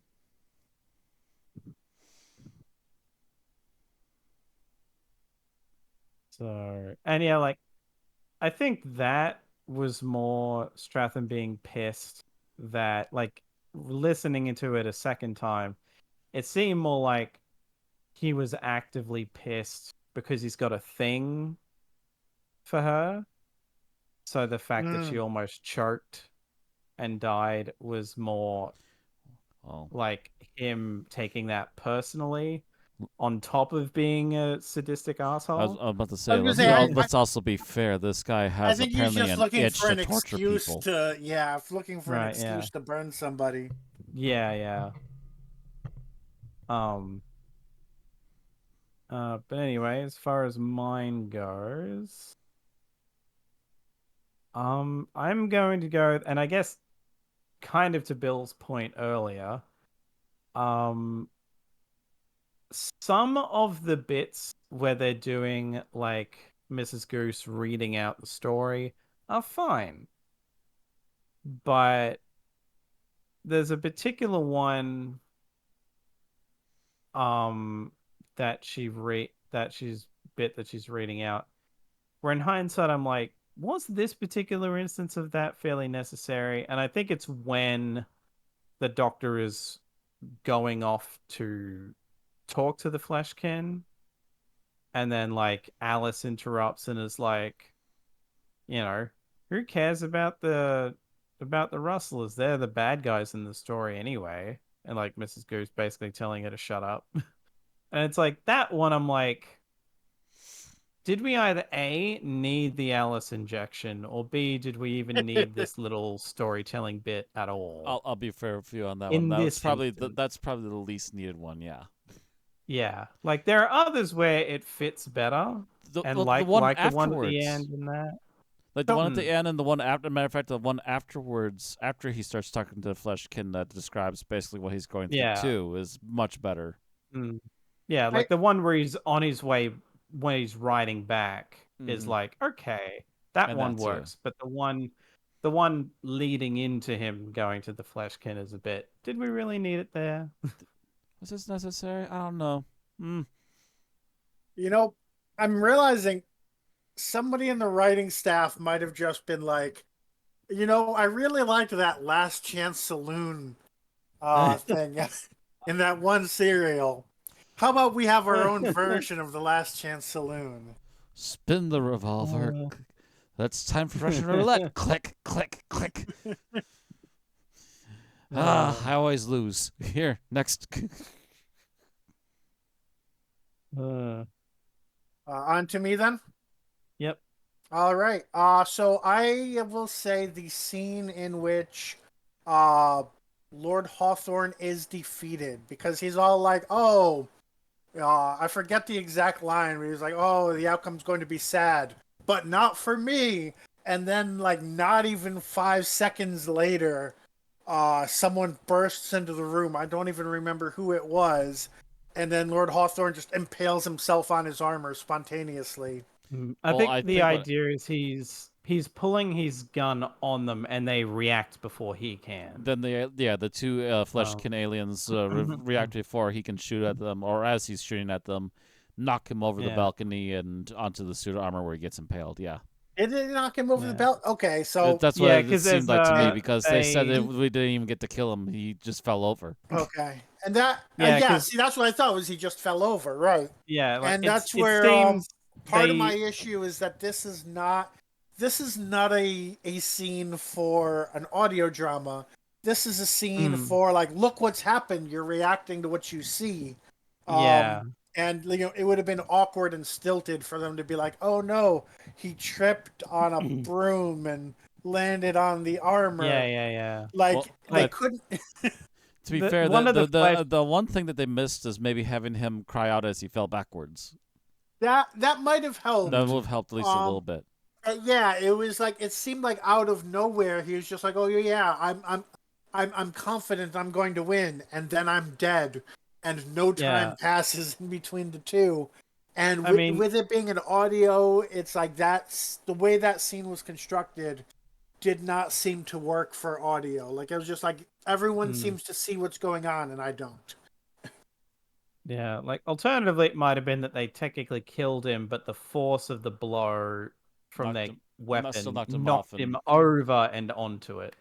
But generally, like immediately after that, like one of the Fleshkin is like, he drew his weapon. What was I supposed to do? Like, you know, and sort of like defensive, being very defensive, probably more so to the doc than anyone else. Of like, hey, he was pulling out his gun, like he was gonna kill us. I had to act. And to which the doctor didn't really argue with them on that one either. Yes, the Fleshkin cop was like, I feared for my life. Although, to be fair, in this case, it was a rich person with a massive gun. It's true. Fair. Yeah. What do you think this crazy, bloodthirsty lunatic is going to do with the gun? I mean, he's already set the house on fire with it. Mm-hmm.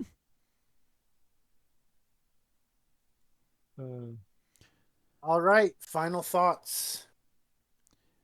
Final thoughts. Especially, I liked a lot of the stuff that went on with this story. I just didn't care for the fact that some of the deceptions going on left me a little confused as to what I'm supposed to be thinking as I'm hearing this stuff, but it definitely clarified by the end. That being said, also though, I have to say the acting is really well done. The sound effects are outside again that one particular moment where he fell over were actually spot on until that moment, and that's the only moment where they fell apart for me. Now that I think of it, but otherwise, a lot of it's really well done. The story was pretty good and solid and worked its way through. A nice little quick hour, not even like I think it was like 52 minutes for this audio, and it's good enough that the ending also just kind of proved how well they were writing this one, that it actually got a physical reaction on me. It's like, oh, yeah, you're doing a damn good job. Yes, all of this. So yeah, I generally very much enjoyed my time with this one. um, this was one of those stories where I think after the first time I listened to it, and then like cemented on the second time, I was like, I almost kind of wish this was an episode of the show. Yeah.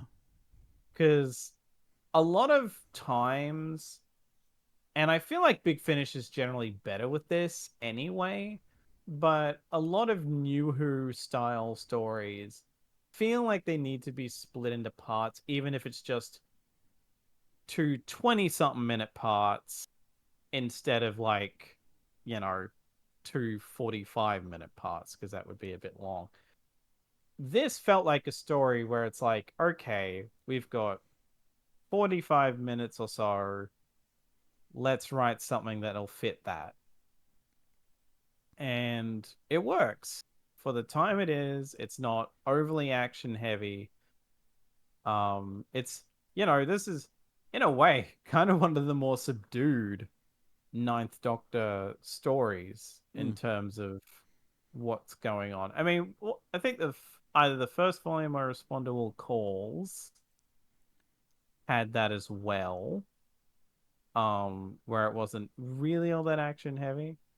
But yeah, this was a very solid story that I'm like, I kind of wish this would someday get adapted to TV, um, as a one-off episode of the show, because this could work very well. I mean, all you really need is the manor, some woods, a couple horses, Yeah, you need like one you full know, interior set. like, That's the manor. Then you need like an on location yeah, manor and a location not far from that for the woods and the camp. Yeah. yeah, like you don't need a hell of a lot, and a lot of it is like, it's period clothing, but it's the, mid to late 30s, so it's not like ridiculously high budget kind of costuming. Mm-hmm. And we only ever meet three servants, I guess technically. Yeah. So you don't need like a manor full of them, 3 which servants, plays 3 into the aliens, 2 family, and the doctor. You've got literally 9 people. and the like the alien they're looking for has gone through a process that makes him look like a human, so you don't even need to have like an alien form for him. So Yeah.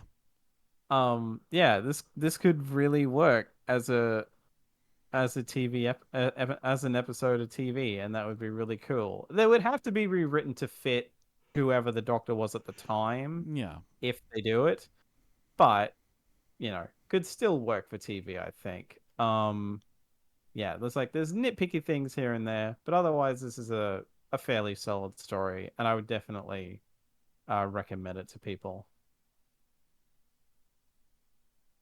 All right. So I want to start my thoughts by just pointing out the cast, just because we had so many people from other Doctor Who stories in here. Mm-hmm. So Don Gillette, who played Stratham, played Lance, who was Donna's original fiance, who was going to feed her to the Rachnos Queen. Ah. Um, Annette Badland, who played Mrs. Cook, played blonde Felfach Pasamir de Slitheen, also known as Margaret Blaine. Tilly Steele, who played Alice, also appeared in the Witchfinders as Willa Oh. Twiston. So we get, we have a smattering of modern Who throughout the story. Mm-hmm. Hmm. And all the people I mentioned played one human role and one alien role. So, Yeah. uh, And I guess that's funny because in one case that means there's a reuniting of if like with the woman who played a Slovene.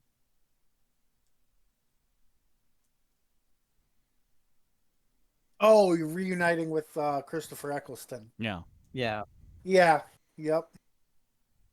But yeah, so I agree with the other comments made for sure. Um, but yeah, this was definitely an interesting story to follow and just see the one-off cast. Um, as we mentioned, the framing device had its pros and cons, and I wish Alice had a bit more to do. Like maybe if she like saved the doctor at some point, or just uh, did something to kind of uh, have agency over her own station. Like actually, maybe if she had hit Stratham with a pan over the head at some point, would have been like just perfect for her character's arc. So that is the main thing I would have wished for this story, but yeah, otherwise it's pretty good. And on to ratings. The fact that this story literally gave me goosebumps at the end, and like I said, like it hits so many different chords of really good story endings. 5, easy 5 for me. You got me to physically react on an 5.0. audio. So I think it looks like Matt is continuing his streak from the past couple months of being the highest rating. Probably, and I don't care on this one. Like I said, this gave me a physical reaction. I don't get physical reactions that often from audios. This did it. Mm. Okay, Alex. I will admit I was waffling between the two, but I think personally there's like just that little bit missing that knocks it down slightly. So the absolute lowest I can give it is a 4.5. 4.5.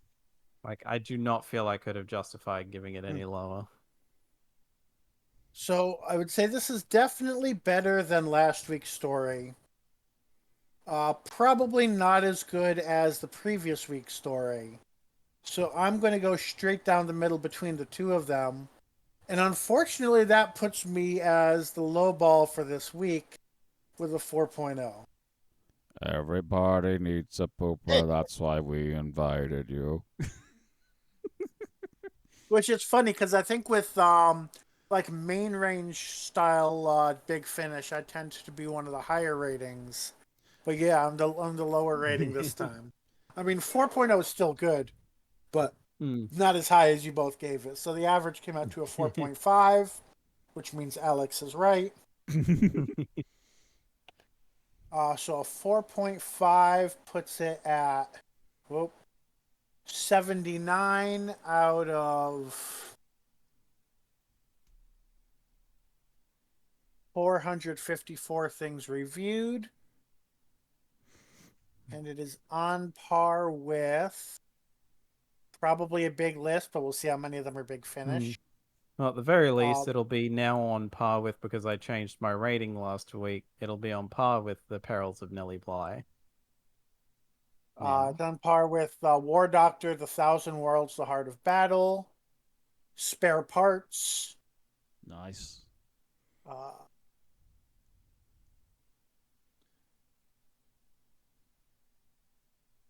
10th Doctor Adventures Time Reaver, Jago and Lightfoot the Spirit. Oh, don't. That's in the not as good actually. So it is better than 10th Doctor Adventures Time Reaver, Jago and Lightfoot the Spirit Trap, and the Judgment of Iskar. and not as good as Zagreus and Susan's War, The Uncertain Shore, and Susan's War, The Shoreditch Intervention. Alright, so that covers all we have to say about the hunting season. Let us know in the comments what you thought of this week's episode if you've watched it. Don't forget to like the video if you've listened this far. Subscribe on YouTube to get our exports, or follow us on Twitch to get notified when we stream. Next time, Doctor Who is back on, I would say TV, but it's Disney Plus. We review the first of the televised 60th anniversary specials with The Star Beast, written by Russell T Davies and starring David Tennant as the Doctor and Catherine Tate as Donna Noble. And depending on how big a role they have, we've got Bernard Cribbins as Wilf, and Yasmin Finney as Rose. See you then. See you all next week.